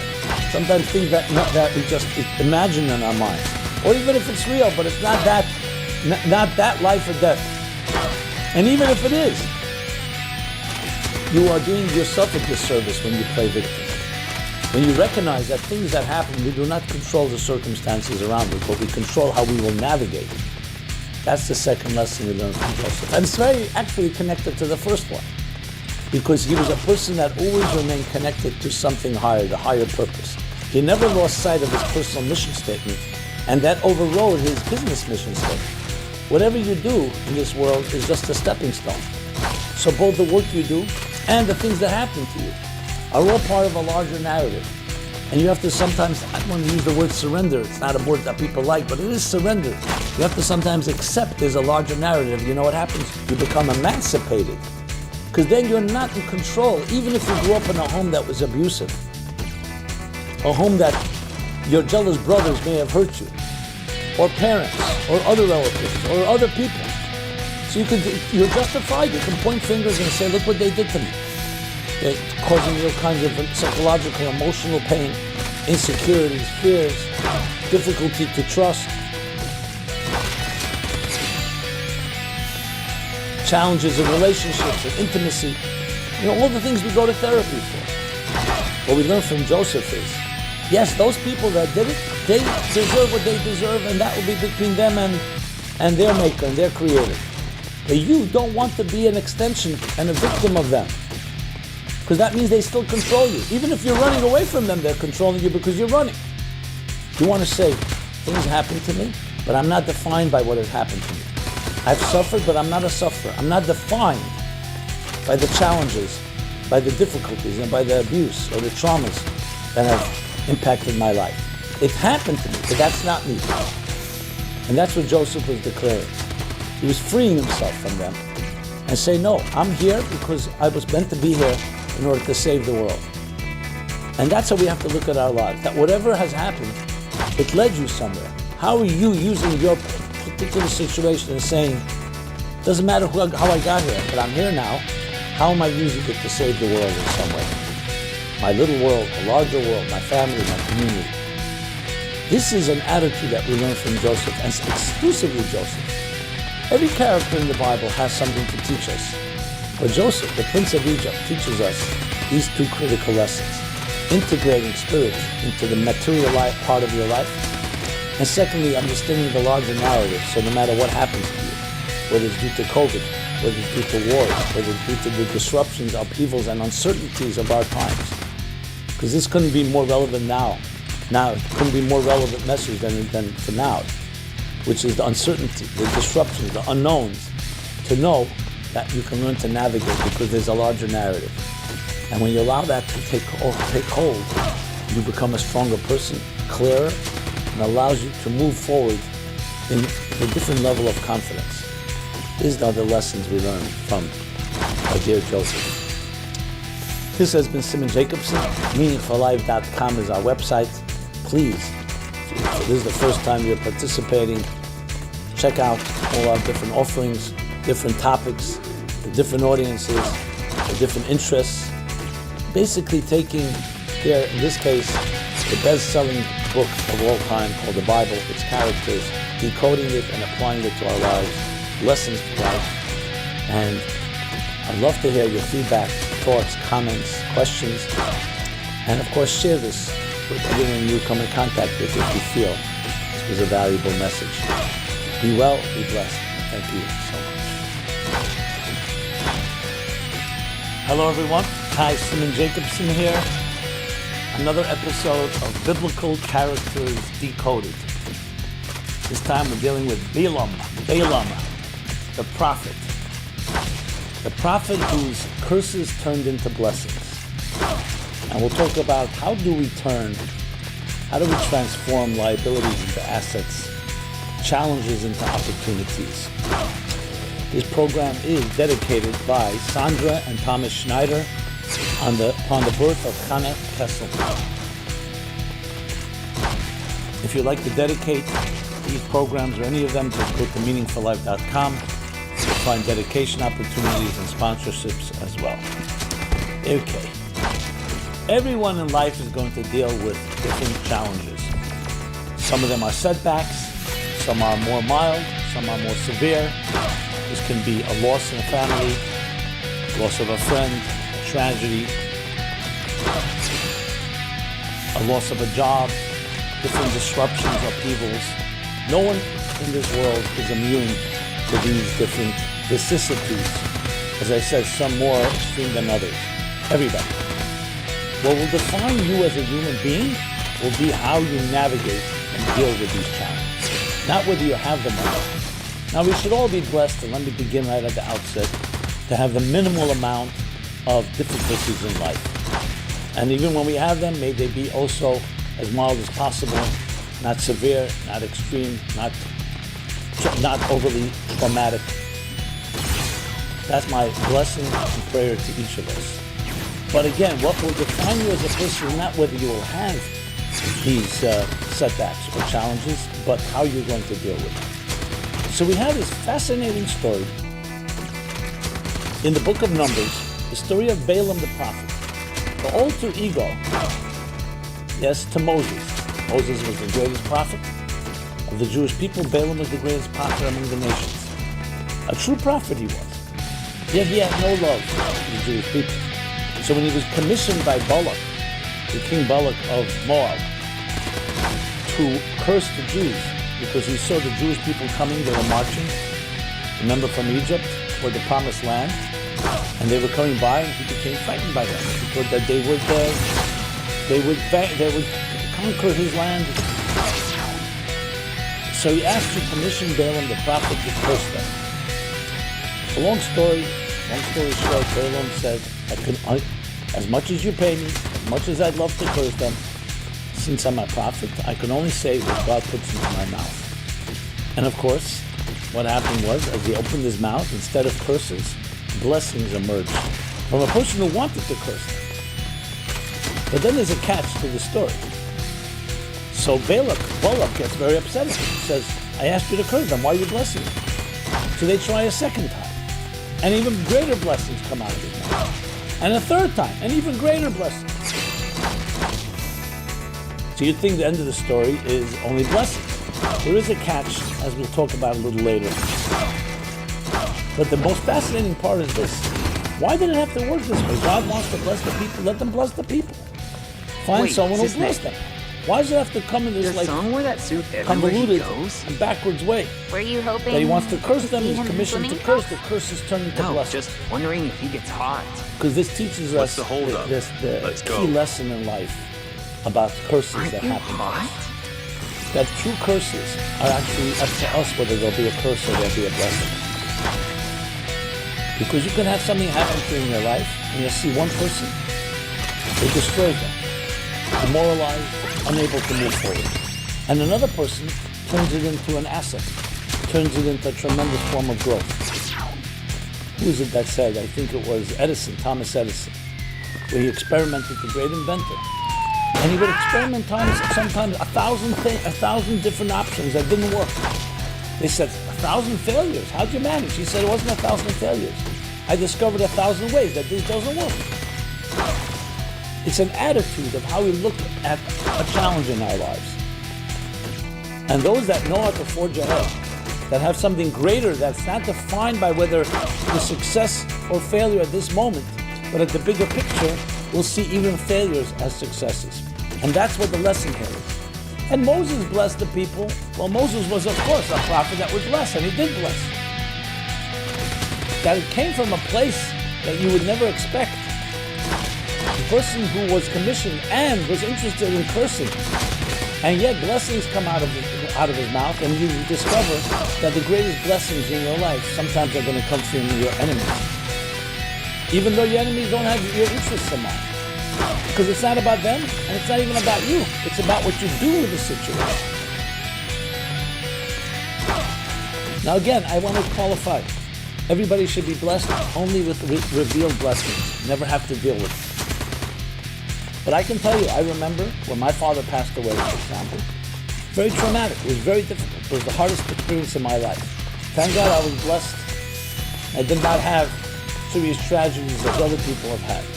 But still, I remember that. And I remember how it affected different family members. But I'm not going to talk for them, I'll talk for myself. There are certain things that I did instinctively that helped me not only get through it, but to heal, to become a stronger person. I'm infinitely stronger after that. And it wasn't because I didn't cry. It wasn't because there wasn't a tragedy. And there wasn't a loss. It was because something greater came out of the whole picture. You hear the stories of Helen Keller, born deaf, blind, mute. And you think a person like that, okay, she could just manage day to day. Instead, became a genius of sorts. And others that turned their liabilities into tremendous growth. I remember reading about, I think it was IBM, one big corporation. They hired a new vice president who was responsible for certain financial decisions, and he made one financial decision that ended up costing the company over $25 million. loss. So he was sure that's it. Called in by his superior, they're going to give him the axe. $25 million loss is quite substantial. Instead, his superior tells him, look, we just paid $25 million for your education. We hope that investment will return to us. Instead of firing him, he let him learn from his mistakes. He ended up generating for the company many, many times over. It wasn't just a vote of confidence. It was obviously a sense that he was a man that, even though he made a mistake, would learn from it. And even though it's $25 million, but at the end of the day, if I recall correctly, he generated for the company over $500 million over time. Profits. This is what it means to take something that's a negative and turn it into a positive. So that was the wisdom of that superior. Now, if he was fired, he could have taken two attitudes. He could have either said, look at me, and basically be depressed for a while, or you learn from it and you grow through it. I know it's said so many times, and everyone says, grow through your challenges and so on. But you have here the story in the best-selling book of all the Bible, about transforming negatives into positives. And it's a lesson that goes back thousands and thousands of years, and both individually and collectively. So when it comes down to our own specific lives, let's think of it that way. Make a list of the things that you consider to be liabilities, difficulties, setbacks. We'll call them in one category curses. The curses in your life. And I don't necessarily mean in a supernatural or superstitious way, all the different where you feel somebody cursed you, but things that did not work out. If you can list 5 things like that in your life, it may be a marriage that failed, it may be a job that failed, it may be a loss in your family, maybe a setback, something you didn't expect in your own circle, in your own world, whatever it may be. Choose the 5 biggest things that you would consider to be didn't work. What happened? Just write one short line. What happened as a result of that? Now you'll have several answers. It could be, I just moved on. I don't know if I forgot about it. Either I forgot about it or it became less of a problem. Number 2, it still haunts me and I just can't get over it. So I distract myself, but sometimes I hear that somebody who hurt me, someone who betrayed me, that should also go into the option. So a betrayal, an infidelity, a breach of trust, broken promise, a disappointment, and I just can't get over it. It continues to haunt. That's option 2. Option 1 was you were able to get through it, not transformed it, you just moved on. Option 2 is no, it continues. It continues to bother you. And this could be a childhood experience, it could be an adult experience, really anything that goes into that category. Okay, those are 2 options. Option number 3, which we're going to address, is did you transform it in any way? What did you learn from it? Now, you can learn a lot of things. You can learn, I'm more vulnerable than I thought I was. I'm more fragile than I thought. That's a lesson. That's an important lesson.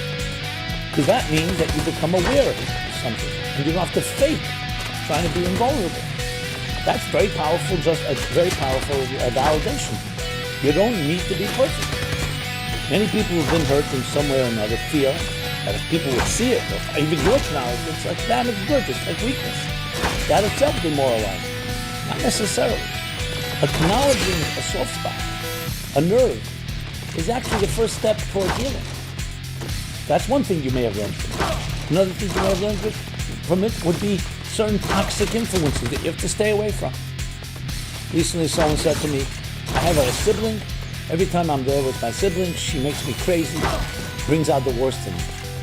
I said, do you have to always see the sibling? Well, they're parties, they're families. I said, but once you've identified that there's a toxic force, you don't have to necessarily go ahead and tit for tat and reciprocate, but maybe you can protect yourself. You know, when you're in that environment, come prepared to immunize yourself. And again, it doesn't have to be the confrontation. Or if you can avoid, that's also, you learn something. It's like walking down a path, and that path always ends up full of obstacles where you're falling into traps. So next time you know, you've learned, as Edison said, this is not the path to walk on. Or if you do walk on this path, here are the pitfalls. The second thing you've learned, A third thing, how do you get around pitfalls? Let's say you have no choice but to engage. You're working with an employee, you're working at a job where another employee, a co-worker, is just an obnoxious person. And you really can't avoid that person. So there's also, what have you learned of how to maneuver? So there are many things we can learn from negatives. That's taking a curse and turning it into a blessing. Because had you not had that challenge, had you not had that curse, quote unquote, you would never have learned from it. Now, in addition to all of that, it also helps you teach others. And that becomes another aspect. What can you teach others about what you've learned? Look, one of the greatest things in life is experience. What do they say? The man with the money meets a man with experience. The man with the money the man with experience ends up with the money, and the man with the money ends up with experience. So experience is what you learn, is when you learn the things that you don't want to experience. That's what experience teaches you. Because you learn from it. And when you learn from it, you're able to teach yourself and others a wisdom that can never have come unless you went through that experience. Now, at the moment, it could have been a serious fall. It could have been a serious setback. But over time, it made you a far stronger and greater person. Hemingway wrote, life breaks all people, and some are stronger in the broken places. Unfortunately, he wasn't one of those someone. He went on and took his own life, took his own challenges. I'm judging him, but that's what happened. But it's a very important point. Some are stronger in the broken places, because the brokenness, that alone teaches us. Besides avoiding that you become a stronger person because now you've been there. It's like that which doesn't kill you makes you stronger. And when you can get through it, you're far stronger, because before it happened, you may never know whether you can really make it. Now you know you can make it. I've heard this from many, many people who've gone through very difficult challenges in life. And they said the key thing that when I came out on the other side, which took time and energy, and I don't wish it on anyone, but I knew I can make it. I don't know if you remember, there was a film called Children of the Lesser God. I think it was also a play based on a book. It was about a deaf woman and a teacher in a school for the deaf that fall in love with each other. The teacher obviously is also a speaking person. So the question is, can they really meet? Can they join? So at the end of the story, they actually, of course, they have their love and then they have their tension as they break up. At the end of it, the woman who was deaf, who had a lot of pride, a lot of intelligence, and she tells us when they rejoin and reunite, she says to the person, to her soulmate, so to speak, she says, you know, I always used to retreat when I was hurt, because I thought when I get hurt, I would fall apart. When I fell in love with you and we were connected, and then I got hurt, I had to run away because I felt I would be destroyed. What I discovered actually was that, and she uses her, uses her sign language, beautiful. She says, I realized, like a flower, that no, even when the wind comes, there's a storm, the petals don't just fly away. I can remain intact. I can be hurt. I can be vulnerable. I can feel deeply hurt and wounded, and I won't disappear. I won't disappear. I remember she was ready. I won't disappear. And then, of course, he says to her in return, is there a place we can meet that is beyond sound and beyond silence? Very touching, very moving. But the point is, that's a very powerful statement. To say that we become invulnerable and we can't be hurt, that's just simply not realistic. But to say we can be hurt and not be destroyed, why? Because there's a part of you that you realize is invulnerable, and no matter what happens, that never disappears, is an unbelievable lesson in life. And it's very consistent to a theme you've probably heard me speak about many times. Birth is God saying you matter. That you are an indispensable force in existence. And the way I like to put it is, you're an indispensable musical note in a cosmic symphony. And what you have to accomplish in this world, you and only you can accomplish. No matter what happens. Whether you have a great day or you have a bad day. Whether it's a day of blessing or a day of curse. You always remain intact. And that's what gives you the power to see the blessings within the curses. Obviously, to just look at the negative and say, okay, let me turn it into positive, sometimes you can see it, sometimes you can't. But how do you maintain that fortitude? I remember years ago when I first was exposed, the naive young man I was, let's say more naive than I am today. And I was first exposed for the first time I saw real pain. People really were hurt in dysfunctional homes, abused. I'm not even going to get into the graphic details. And first I couldn't even believe that a parent can hurt a child to that extent. I just couldn't believe. Not that I didn't believe what I was told, it was beyond my scope. Couldn't fathom it. So everybody has their dark side. Everybody can imagine behaving in an ugly way. But there's some things that are just off the reservation. You're just not capable of believing that a father can hurt his 5-year-old daughter. Intentionally and deliberately. Whatever distortions he goes through. I remember looking at like the Twilight Zone. I went to read books about it. I remember the book, what was it called? It was called Courage to Heal. It was such a dramatic book, such a eye-opening book for me, as painful as it was, to see a different world, an inverted world of a child being destroyed, and how they cope with it. So it opened up horizons that I had never seen before. But I remember thinking, this can really be depressing. People can be hurt to that extent, and they're wounded and injured for their life, their lifetime. You know what it did for me? It didn't cause me to feel less hope. I became far stronger, and I was even more committed to bringing light into the world. So I remember speaking to someone who had gone through some really serious abuse and trauma in their lives. I remember she said to me, how do you continue to always have this optimism? Like this eternal optimism? Is it some naivete? Is it some unrealistic delusions? And I remember my knee-jerk response was, because I realized that light is stronger than darkness. And she said to me, no, you don't know what darkness is. That's why you say that. If you saw real darkness, the hopelessness of a child, every night, hoping for salvation, and nothing coming, no one answering, God's not there, your mother's not there, the others are not there, and your cries for help are either laughed at or completely muffled or silenced. I remember my father, my siblings singing loud, because your sister is crazy. She's crying in the bedroom. She said, you don't understand what darkness is. I said, maybe you don't know what light is like. It's not about light. It's a place that goes beyond silence and sound. There's a place that's beyond darkness and light. And that's the place where curses are transformed to blessings. And I am committed, no matter what, to that place. So it's not about, okay, which one is going to be more powerful. Of course, suffering can be quite overwhelming.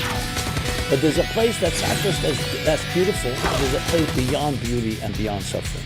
A place beyond curses and beyond blessing. That has the power, as the Kabbalists explain, to transform the darkness into light. It's coming from the very darkness. Why is it, I told her, I said, why is it that you're still here? Why is it that you built a family? Beautiful family. Why is it that when you hit rock bottom in the darkness, you still have some willpower? I don't know where it comes from. You know where it comes from? Because within the abyss, within the heart of darkness, the darkest place of all, there lies a power that is a divine power, a power to conceal. And the Kabbalists explain, the Hasidic masters explain, that the worst concealment lies the concealment that transcends light. In other words, the concealment, the darkness below light, which is pain and suffering, originates from a darkness that precedes light, precedes structure, precedes revelation. And that's where the transformation of Balaam's blessings came from. That deeper place. Putting it back in our language, that ultimately, no matter what happens in life, there's something greater than the positives and the negatives. Not just the positive is stronger than the negative. That we hear all the time. Light dispels darkness. That's true. But there's something about you that is deeper than the darkness and the light. And when you can access that, then darkness can become light. And indeed, in this case, I have to tell you, despite the fact, I'm not going to suggest you can change the past. Injuries don't go away, wounds don't go away, but you can become a stronger person. In this particular case, and many others I've seen a refinement, a deeper light, only a light that can come from real darkness. a light that you don't see regularly. It's not the sunlight, it's not daylight.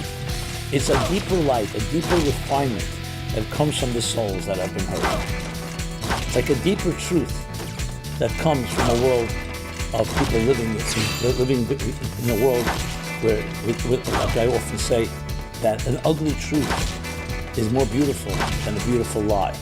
We live in a world of deception.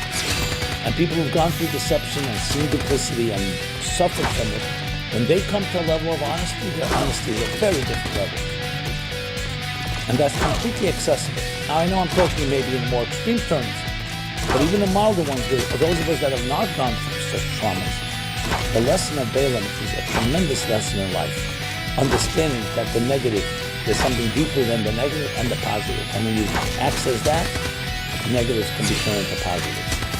Liabilities into assets, challenges into opportunities. It's about your attitude.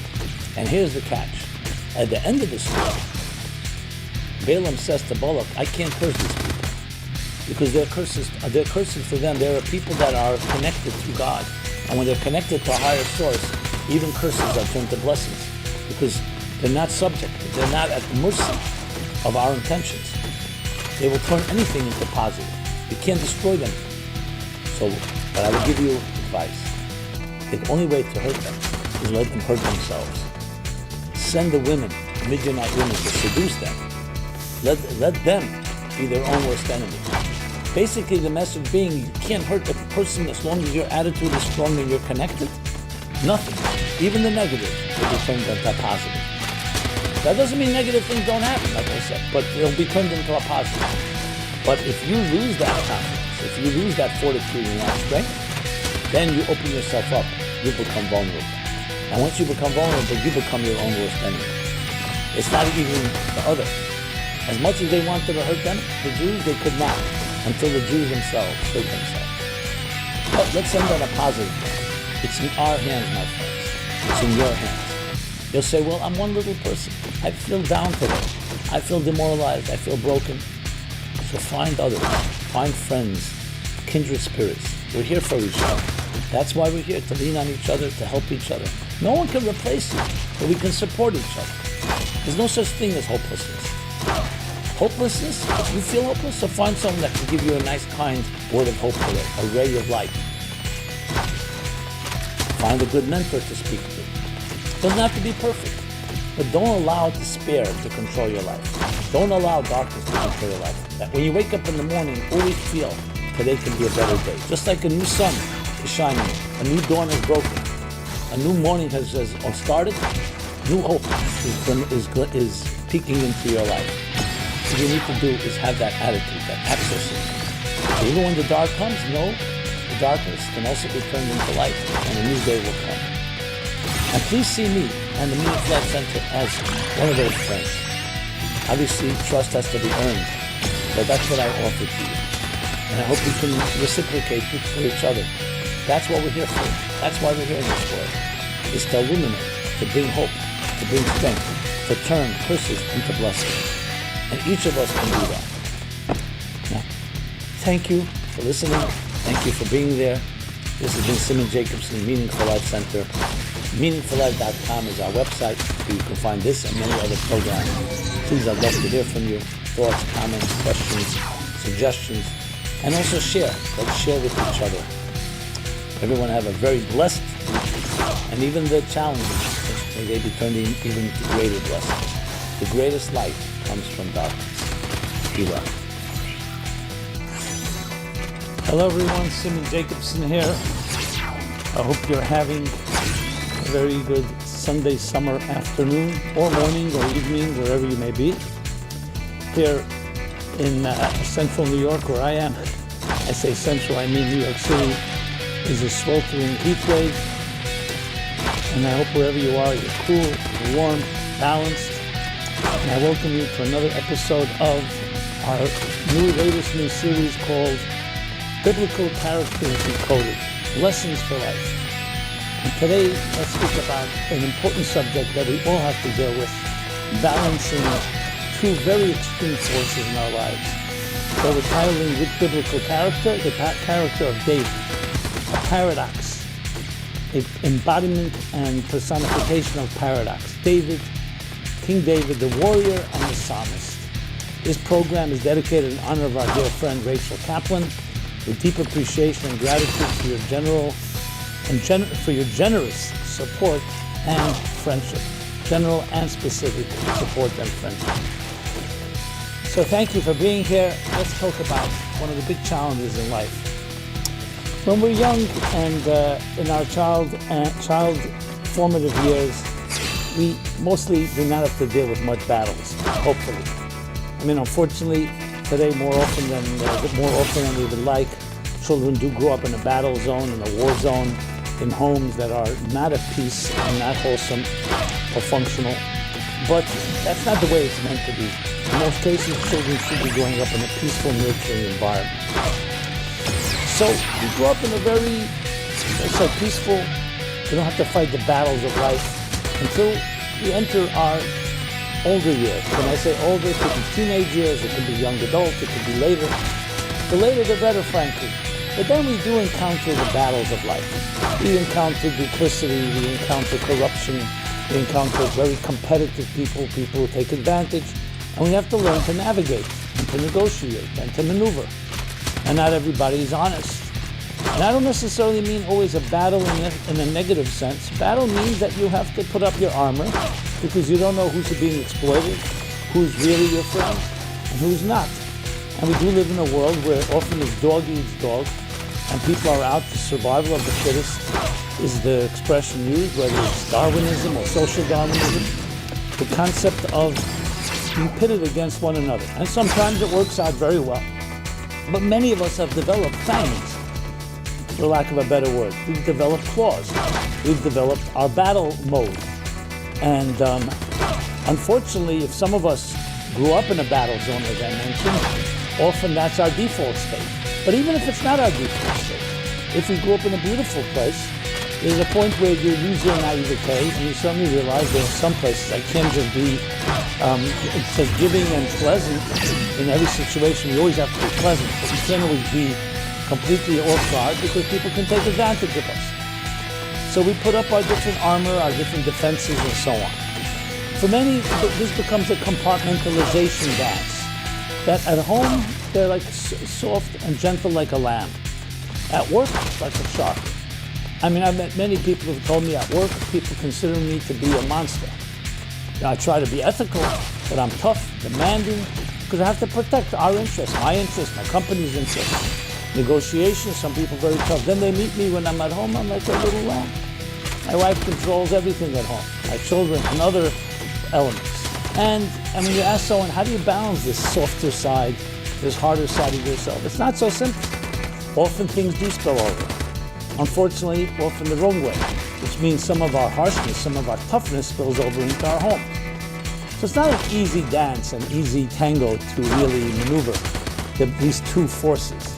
And at the end of the day, you start asking yourself, is life a battle or is it a peaceful terrain? Is it a peaceful environment? Can we balance the two? And this is not an easy question to answer.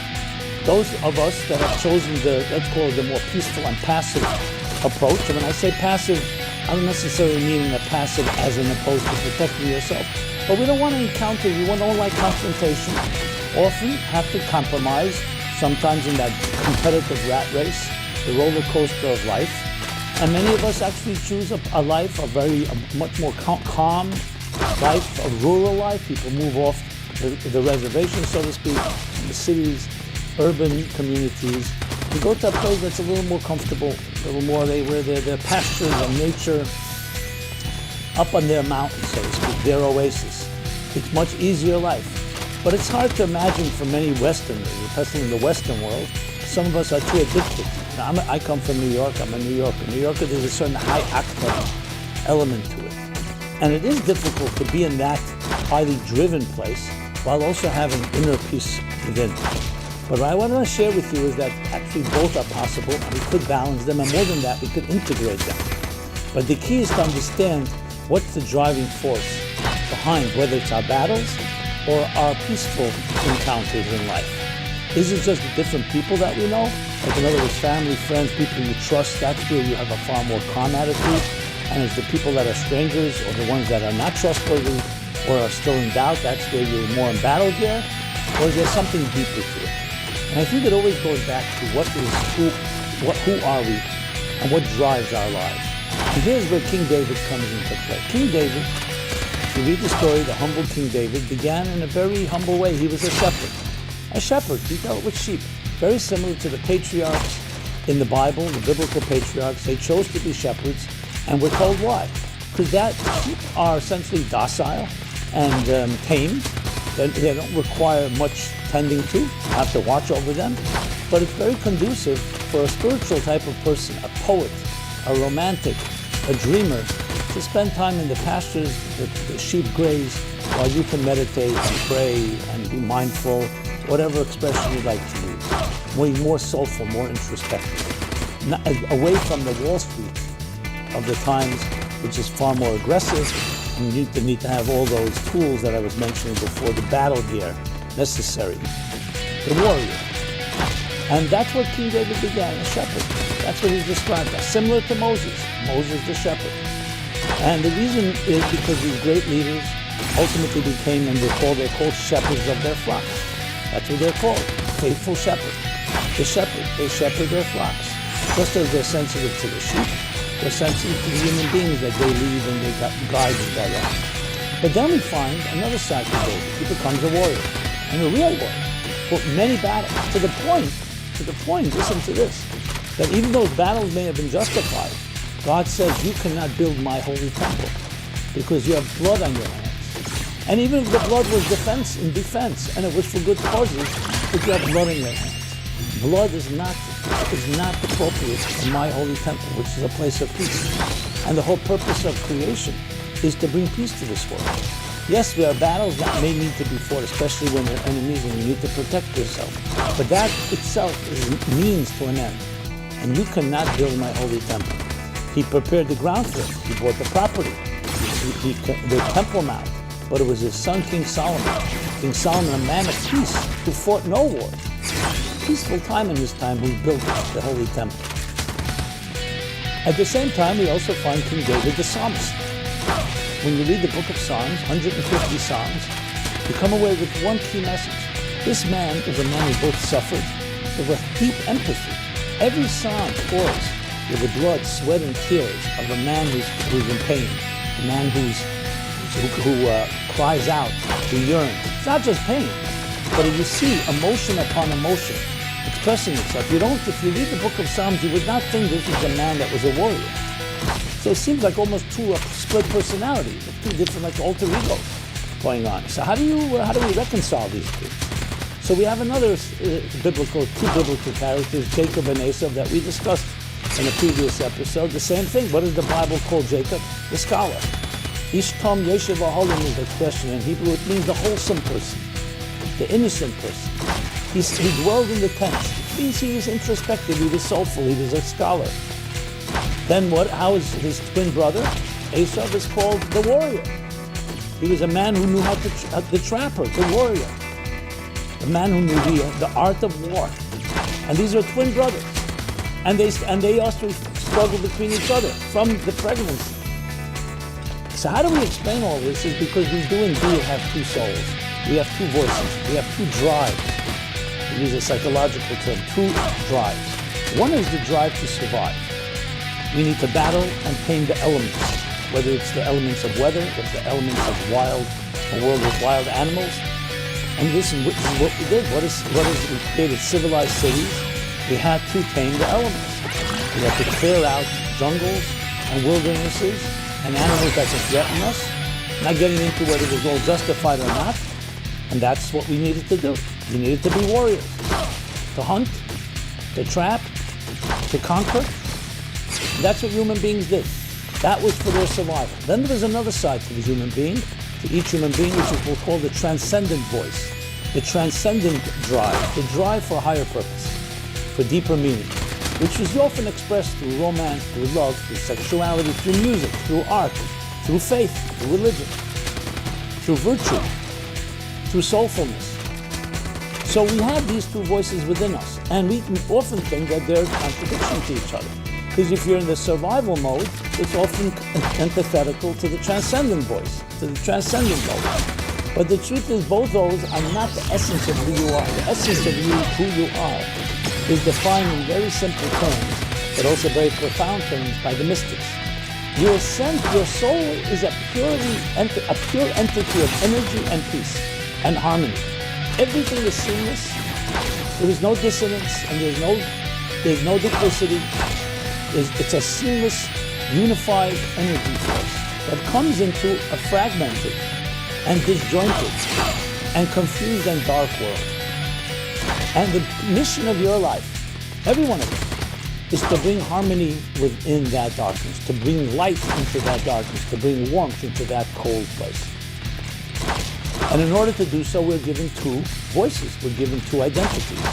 One is obviously the voice of peace and harmony, that voice of unity, that voice that allows us to really appreciate the deeper, higher consciousness that connects and finds harmony within all diversity. But we also need another voice, because if we only have that one, what do we deal with the difficulties, with the challenges, with the corrupt, dark forces? So we need to be given strengths. We need to be given a tool chest, an arsenal that allows us to tame those elements, to have the ingenuity and the wisdom to deal with it, but never see yourself as a warrior. The warrior is only a part of you that's necessary to counter forces that are dark, to counter forces that may not be aligned, that may be experiencing different forms of dissonance and other psychological fears and ambitions, insecurities, and all that comes with that side of life. So the truth is, the essence of who we are is, I don't even want to use people of peace, and not a man and woman of peace, because peace sounds like just the absence of war. Peace means something much more. Shalom in Hebrew means complete. A sense of complete fusion and integration of every aspect of your life. Sometimes you hear the concept explaining the difference between the right brain and the left brain, where the left brain is the details of your life, and the right brain connects them all. You probably all heard that famous TED Talk that also became a book, Stroke of Genius, where the neuroscientist, who's a neuroscientist, she became a neuroscientist because her brother had schizophrenia, so she wanted to understand, so it was close to her heart. And then she suffered a stroke that paralyzed part of her right brain. And she said, I was able to see the details, but I couldn't bring them together. There's a toothpaste, in my mouth. So I saw suddenly the harmony within everything, but not the breakdown into details. He was giving the summation of it, which is a fascinating concept if you think about it. Because physics, of course, teaches us that everything is integrated. There's like an invisible quilt. That is like a mosaic of all the details. When we see details, it's only because that's what it appears on a superficial, or you could say external level. But beneath it all lies an integral unity that connects it all. But we do live in a world also of diversity. So it's how do you bring that harmony, that unity, into a world of diversity or even divisiveness? For that we need two tools. One is the voice of that harmony, and that's a sense of a higher state of consciousness that unites everything. But we have to bring that unifying light into a world that is scattered and even fragmented, and can even be divisive to the point of war and conflict and discord, whether it's within ourselves, within our families, within our communities, or between nations. So we need both. I don't know if any of you are Trekkies, but Star Trek, there was one of the episodes where Captain Kirk goes to some place and something happens to him, and he splits into two parts. One is his judgment, his wisdom, his sensitivity, and the other is the more aggressive part of him. And it's fascinating to see how they both need each other. The aggressive one is very shrewd and very mischievous, and is out completely for its own interest, but has a certain powerful drive. The other part, the docile part, is the wise one, but it's weak. And they realize they need each other. Just fascinating to see, like the type of Jekyll and Mr. Jekyll and Dr. Jekyll and Mr. Hyde split. So we need both. For someone who's going to just be a soft human being, and that's a beautiful virtue, they can get hurt in this world, in this tough world. On the other hand, for someone to only have the toughness and does not have that soft core center, that is even worse. And that's why we require both elements, and understanding them, they're both really forces that help us create one integrated whole, which is what? To bring that beautiful harmony, that integration, that synchronicity into a world that can often be clashing with each other. So there are battles to be fought, but you're not a battler. You're essentially a soul in a physical world. Doing your best to try to bring that soulfulness, the spiritualized material world in which we live. Materialism on its own is essentially a battle. We battle each other for resources, supply and demand. Just look at what the forces that drive the economy, capitalism, the forces that drive competition. But that's not who we are. That's how we survive. That's how we manage in this world. Who we are is that soft core center, the beautiful child that we have always been and continue to be. So even if you learn to swim with the sharks, never remember that's not your identity. That's a tool, and it should only be used when necessary, and also always in the proper way, in an ethical way, because it's not an end in itself. Unfortunately, there are people who live in this world, and I've met many, who are either angry people who have a lot of bitterness, who feel that life has been unfair to them, who begin always thinking that they are under attack, and therefore are always in that battle mode. There's a certain defensiveness, a certain aggression, and it'll always be traced. You'll see it either childhood or experiences, traumas that cause them to be that way. I mean, I just remember recently being at an airport, and there was one woman extremely aggressive, like pushing and felt that everybody was getting in front of her. And I was watching her, I was trying to say something kind to her. She wasn't just hearing it. It happened to be Friday. So I said to her, "Good Shabbos" at some point. She was Jewish. It was just a wild guess. And something softened in her, not completely, but enough. And I said to her, you know, when we come to Shabbos, Shabbos is called Shabbos Menucha, the day of peace. So that's why we begin by lighting the candles. You light the candles, you know. She said, yes, I do light the candles. What's a candle? A candle is a peaceful entity, but it does something that no weapon in the world can do. No candle is stronger than big weapons, than tanks and nuclear warheads and other ammunition and different war machines. But a candle can do something nothing else can do. It can dispel darkness. A little light. And it doesn't do it aggressively, but it still dispels darkness. So it has both elements to it. It's a peaceful flame. And when obviously if you don't have it under control, it could also be aggressive and dangerous. It's a peaceful flame that dispels darkness naturally, not like fire and water, where enough fire can evaporate large bodies of water, and enough water can extinguish large fires. That's a battle. Here it's not a battle. Light dispels darkness, but you have to engage with the darkness. And sometimes there is a need for some battle. Like you take a piece of wood, if it's not completely dry, it will be crackling until it gets to a point where the log burns quietly. That's what we're looking for, the quiet burning, but it's burning. And what is burning? A log, a material log. So the idea is to deal with the challenges, understand when you need to use your battle gear, but never become a battler. That's not your identity. It's a tool that you use. You are that unified, beautiful, peaceful soul. So come to King David. That's what King David was. He knew he was always the soul. He was the shepherd. And then there were wars to be fought. And he paid the price. Because he fought the wars. Even a little blood on your hands was enough. And this was a lot of blood. Dam Rav Shafachta. He shed much blood. So he understood. Because the fact is, even though it may have been justifiable, but that's not the objective. We want a temple, a peaceful temple. We want a Shabbat. We want harmony and calm and tranquility.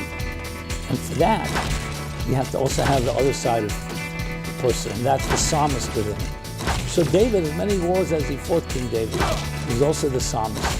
And he left us this tremendous book of poetry, of songs.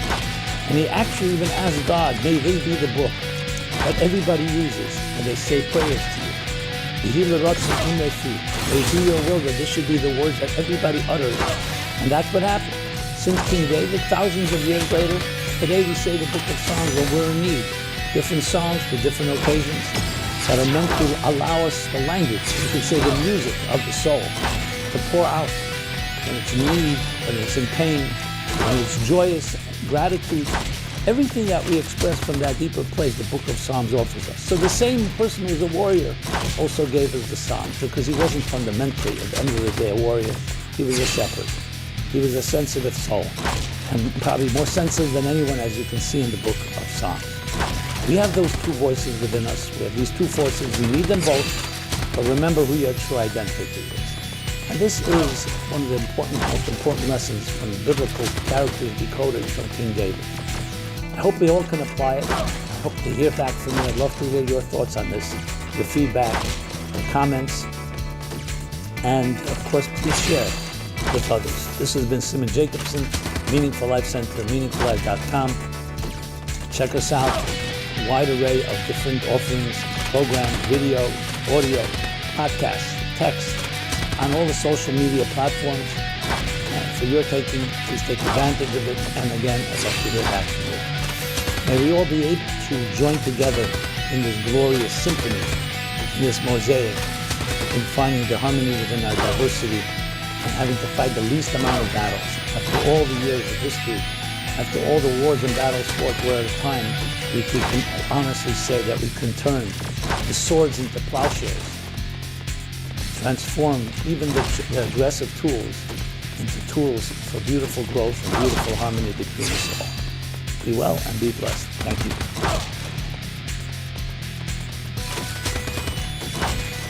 Hello everyone, Simon Jacobson here for another episode of Biblical Characters Decoded, Lessons for Life.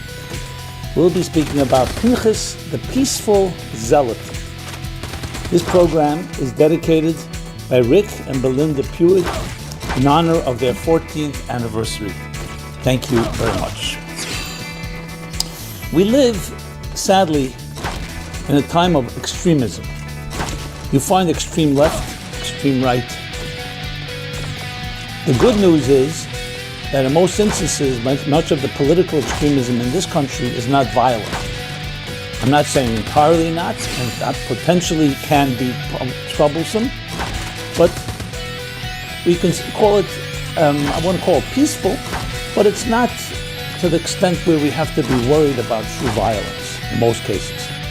Unfortunately, in the world, we find other types of extremism, religious extremism, that is very much connected to terrorism and violence. But the bottom line is extremism of any sort, and just qualifying just the different variations and the extent of it, is always dangerous. I remember once speaking for a group of individuals, and the demographic was actually some people from the far left, some from the far right, and some people moderates, center, center-right, center-left. It was a conversation about politics. President Trump was then president, so you could imagine the lightning rod of different opinions. So before I began, I asked who consider themselves extreme left or far left. Quite a few people raised their hand. Anybody considers themselves far right, extreme right? Another group of people raised their hand. It was pretty much even, actually. And I said, I want to thank both of you. They looked at me, how could you thank both of us? I said, because if you want to know where the middle of the road is, you need to know where the extremes are. You need to know where the boundaries are. And it's the extremes that teach us where the middle is. So we got a nice laugh, but the point I wanted to make was, words from Maimonides, a very powerful line. He said, one should always choose the middle path, not extreme right, not extreme left. He does qualify and say that at times, if a person has wandered off and went too far to one extreme, they sometimes have to go to the other extreme to even it out. It's just like when you veer off the road and you go too far to the right, you're going to have to go much more to the extreme left to get back to the center. But from a point of view of politics or point of view of perspectives and opinions, that's not always necessarily the case. The point is that it's always best to be in the middle. And middle does not mean what we call in Hebrew or Yiddish parav, neutral. You're not here and not there, which means like the undecided, like the guy, a pollster came to someone to do a survey, and he said, so yes or no? He says, I think I'm in the undecided group. I'm in the undecided group. So I'm not talking about an undecided, someone that's apathetic or indifferent, but But simply understanding the nuances of life, the great areas of life, is the key thing to always remember. That there may be virtue to one extreme, there may be virtue to the other, but a full picture that's usually extremist is not healthy. Now, of course, in extreme situations, you may need an extreme position, just like when we talk about World War II. In the beginning, they tried to appease Hitler, and then it became very clear that appeasement is, as Churchill said, appeasement is feeding the crocodiles in the hope you'll be eaten last. And then you do need to take a strong position. So this is a very fascinating subject, which has real implications in life, especially today with the polarization of such extreme opinions, of how do you deal with extremism? How do you deal with zealotry? How do you deal with radicalism? Well that ends well. And is there any room for it? And what the context? Because sometimes people will say, one second, I have a very strong opinion. I'm very much for something or against something. Why can I not be forceful about it? And again, we're all agreeing that we need it to be peaceful. That's not even a question. But at times, frankly, especially when there's danger, go back to World War II, it wasn't just peaceful. You have to go to war. It was a matter of life and death. So it does spill over. When I said peaceful, I meant to say in the conversation that's more political issues or issues that are open to conversation. But there are times where zealotry is required simply because you're dealing with a true enemy, and you don't say to yourself, let's sit down for negotiation if a guy's coming with a gun into your home or into your community. But how do you address these issues?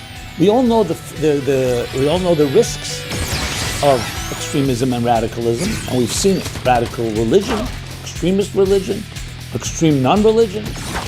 Wherever there's extreme, it can go to a point where people become so adamant that they don't tolerate anybody else. And we've seen in history the damage that's done to it. On the other hand, is there room in our value system for a time where there is a need for an extreme behavior? So we have a character in the Bible, and we go back to the best-selling book of all time, the Bible itself. We have a character that when you study his personality, you get the answers to these questions. But before I even get to that character, I want to just broaden the question. This is also addresses not just politics, not just times of war, of life and death, but even how we interact in our marriages, in our relationships, with friends. What happens if you two people who really care about each other and like each other have very different opinions about something? Do you have to swallow your opinion? Do you have to compromise? Do you have to be silent? Or can you have a strong opinion while also maintain a relationship with another? Unfortunately, we see a personalization that's going on, that literally what we call character assassination, that if I disagree with you, I have to also dismiss you as a person. And I say, I don't believe in that, and therefore I never do that. But you see that concept. You see people who don't just dismiss an opinion, they dismiss the person who has the opinion as well. And demonizing, or what people call today blacklisting, or the different terms used for it that exist today. We spoke about this as well in other episodes. So what we're discussing here has implications in every aspect of our lives. So who's the character? The character is Pinchas. In the book of Numbers, there's a chapter called Pinchas. He was an individual, and the Bible describes who he was and who his parents were and his ancestors. And he behaved an zealous act, he behaved like a zealot, where he saw the desecration of God by one of the leaders of the Jewish tribes. His name was Zimri. And he desecrated with a woman an illicit relationship in public. Considered to be one of the most biggest desecrations one can do, behaving in such a fashion. And we're talking about a leader. So the Bible tells us that he went ahead, unceremoniously, speared him and the woman and killed them in public in this act of zealotry. Now, there was no due process, which itself is a question. And what we find is that he's actually rewarded. He's rewarded with what? Of all things, the covenant of peace. Covenant of peace? You can say, even if it was warranted, fine, reward him for subduing the mutiny that Zimri was leading against God, against Moses, and so on. But the covenant of peace, How is peace a reward for an act of zealotry? Even if it's condoned to some extent. But more importantly, how is someone able to act as a zealot altogether? And yet this is documented in the Bible, but you find at the same time this does not mean that anybody can just go ahead and do this. This is not a precedent where anybody can say, hey, I see a crime happening and I will do whatever it takes to punish the people who are doing the crime. There is a thing called due process. You can come and testify in court, bring evidence, bring witnesses, but you don't just take the law in your own hands. That's called a lynch mob. And you don't find anywhere in the Bible, in the Torah, anywhere, even a semblance of saying we learn from Pinchas that you can do that. So what's the story here? What's going on? So let's go back to this appeasement. The appeasement. If you appease someone who should not be appeased, you are actually then doing something that's the opposite of peace. In other words, if it's required to do something, to act, and you don't act, that can be the crime.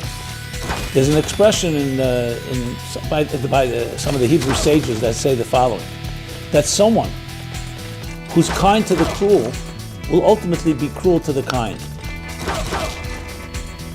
Someone who is who is compassionate to the wicked will ultimately be wicked to the compassionate. Everyone can understand this example. If you see your family being threatened, directly threatened, we all know what happened in Texas. The hundreds of officers just waited an hour and a half, and innocent people died. So if you see your children, you see your family, you see your community being attacked, and you say, 1 second, let's talk about it, let's negotiate, let's find what's the grievances, maybe the terrorist, the attacker needs therapy, let's send them flowers. We'll understand that that's completely ridiculous. Not just ridiculous, that's criminal. And you have to act immediately because there's a direct danger. If there's a direct danger and it's a situation that can be diffused and afterwards you deal with it in a court of law is one thing. But if a man's standing with a gun and is shooting and has shot people, it changes the whole equation. Pinchas saw that. So that's number one. The second thing is, interesting is Pinchas was a man of peace. He was not known to be a zealot. There were people who were, Shimon, Levi, there were others in the Bible that were warriors. They were known to be warriors. Here is a man that everyone knew was the most docile and peaceful person. So when you see that he rises to defend the desecration, and literally this was a crime that was causing death. It says a plague broke out because of this desecration. It was causing death, so he saved lives. But it's coming, and this is the key, not from a zealot, but from a peaceful person.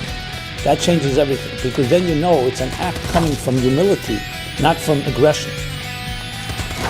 And this is an important psychological lesson in life.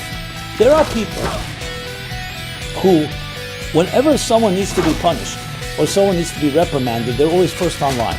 Here I am. You don't see them being first online to reward someone, to give someone a compliment. Now, sometimes the situation actually warrants reprimanding, warrants some type of rebuke, or even punishment. But why are you always online when it comes to that? So the concept is this, that what you're doing is you're dressing up your aggression, so-called, in legal terms. You're still an aggressor, and you would be cruel to people in general. Here you found a legitimate way to be cruel. And that's why it's so critical that when a person exerts that type of what's called in Hebrew by the mystics and the Hasidic masters, gvura, aggression, you have to double check. Even though, as I said before, compassion and kindness in the wrong place could also be destructive. Like water. Water is necessary for nourishment, for sustenance. Yet too much water is flooding. Too much kindness can also cause damage. But the damage that's done by fire, which is gvura, which is judgment, severity, can be worse. So though it always has to be moderate, whether it's not to spoil someone with kindness, and definitely not to be kind to the cruel, only in order to help them grow, which I'll talk about shortly, and definitely not to be cruel to the kind, which is really cruelty. And just as you're manifesting, you're finding a situation where you say, you know what, here it's legitimate. you have to check what's your motivation. Are you really looking for the truth, or are you looking to express your anger, your aggression, your violence, your intense personality? So the lesson that we learn from this is that there are times where you may need a zealot act. You may need it. But firstly, there has to be a condition where there are people really at risk of their life, and you're talking about a dangerous situation. And secondly, that is coming from someone that is a humble person in the first place. Because if it's coming from a person who is an aggressive person, then you have to question what is the motive. Now, of course, there's a scenario, one second, if a person is an aggressive person, happens to be in a situation where he sees that innocent people are being hurt, what are we going to say? That since he's aggressive, he shouldn't do it? So obviously we understand there's that qualification. But the main lesson that the Bible wants to tell us is that zealotry, like every behavior, especially if it's extreme, needs even more humility than anything else. We spoke about this in somewhat a different context last week. We talked about David being both a warrior and a psalmist. He wasn't a warrior by nature. He was a psalmist. He was a gentle shepherd. But when it was necessary, it was necessary. And the same thing with kingdoms. So the two lessons we learn is not to be passive in a time when we need something aggressive, but to check the aggression and make sure it's not coming from any of your personality, but it's coming from the humble seeking for what is right and what is true. And that's why he was rewarded the covenant of peace, because he brought peace to the world. He brought peace by eliminating the danger that was causing death to people, but he brought peace because he came from a peaceful place. And that's the interesting thing. So in a situation where you appease when you shouldn't be appeasing, when you're being compassionate to the cruel, and in effect you are actually empowering them. What happened after Chamberlain came back, waving the paper as he was going down the tarmac, he was going down from the plane, he was saying peace in our times. As he was walking down the steps from the airplane, Hitler was already in the Sudetenland and taking over Czechoslovakia and later Poland. That's what we were dealing with. Now, obviously you try initially, but if you see quickly who we're dealing with, then no, a peaceful approach is not going to work. It's actually going to cause more war because you're feeding the crocodile. Exactly right, exactly as Churchill said. There are situations which should be qualified where you may need to see a situation where it may deem necessary to have something more aggressive, a discipline, and yet you have to check it with your humility, and perhaps first you do an overture, a peaceful overture, to see if you can stop the situation. I'm not talking about if someone's actually shooting. Then you have to do what has to be done to stop the killing. But in case of a situation where somebody behaved in a very inappropriate way, and there's no immediate danger, so yes, there may be a possibility of trying out some way to communicate. Doesn't necessarily have to be through aggression, but you have to always be wary that you're dealing with someone who may be manipulative and someone who may just take advantage of your kindness. So that needs to be qualified. But overall, once there is that aggression, and once you know that the only way to work is zealotry, you must have that humility. Because without it, you risk the danger of anarchy. You risk the danger of people taking the law in their own hands and doing the worst possible things. How does this apply to our personal lives? Many of us may or may never be faced, hopefully, with situations that are extreme, like I described, a shooting where you really need to defend, and hopefully never have to face a Hitler again, or anyone in that position. But in our own lives, there are people that can be quite destructive with words, with behavior, abusive, in different forms. How do you deal with that? So to tolerate abuse is actually feeding abuse. It's feeding the crocodile. If any abuse is coming your way, or you see it coming the way of another innocent person, yes, wherever possible, you need to intervene. Now, that's not so simple as well, because that doesn't mean you can go around, because you have to first establish it's actually abuse. You have to establish the situation. You have to also establish if you can be of any help. But just to be quiet when you see someone innocent being hurt, no, that's not peaceful to just say, I'll be passive. Zach. We have too many of that around psychologically, where people just stand bystander. It's not my problem, it's someone else's problem. And people have been hurt in the process. So number one is that we have to care. We have to clean up this Number mess. two, you have to make sure that you're not coming with any aggression of your own. That you're coming with humility. And when you do that, it's much more likely that you'll get through to the person. Not saying it's guaranteed, but even when you need to be disciplined and there's something that needs to be strong, at least it's coming from a pure place. Now, how do we apply that in our personal lives? Disagreements between spouses, between parents and children, between friends, between co-workers, which really applies to the polarization of our times. People with very strong positions.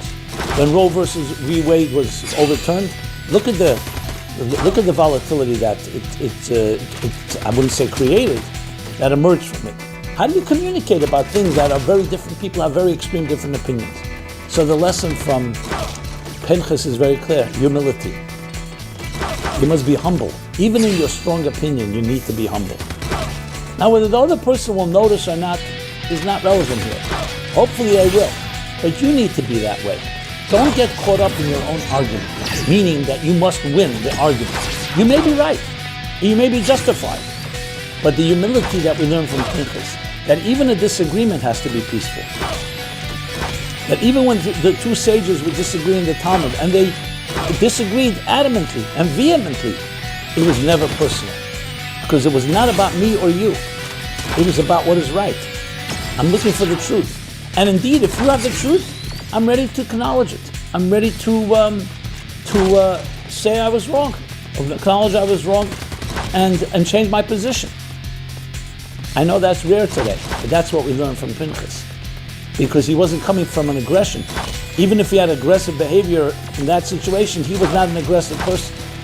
And the same thing when we discuss things. I would even say, going back to that big word called insecurity, very often insecurity lies at the heart of many disagreements. What I mean by that is, you need to be wrong for me to be right means I'm insecure. Why? I could have a position, and you can have a position. If I'm confident in my position and secure in it, so there's another way to look at it. And maybe I can learn from you, or you can learn from me. The fact that people dig in often, as the guy that said to me once, he said about a certain individual I had to meet, he says, remember, he hides his ignorance with his arrogance. Very often we hide our insecurities with our aggression. So the aggression is not, it may not even be an aggressive person. So I'm talking now a new scenario. There's an aggressive person that hides behind legitimizing his aggression. That this is right, and then that person deserves judgment and punishment.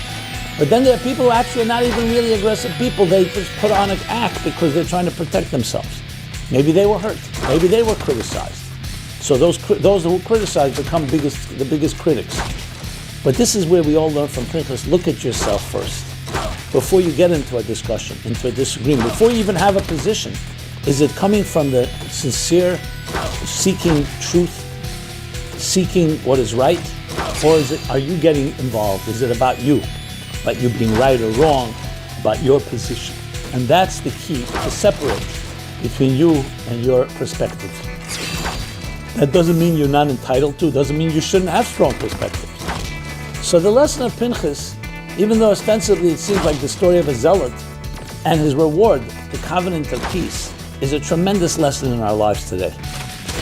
May we only have disagreements that lead to greater truths and more clarity. I can tell you that I learn most from the people that disagree with me. The people sometimes in our office, we have an idea comes up, and I always say, let's stretch the idea. Let's even argue against it, even if it's an idea I came up with, because that's how you get that crystallization and the clarity of something, because you say you tested it and you stretched it in every direction. Always be the devil's advocate. And then you come away with a better conclusion. Don't be afraid of another opinion. Because if you're looking for truth, other opinions can only help clarify. Because if it is indeed true, your position, then the other opinion will either acknowledge it at some point on the merit of the arguments, not because who's going to win. And even better, that opinion may actually add a nuance, add a point that makes the position, the final position approach, much healthier.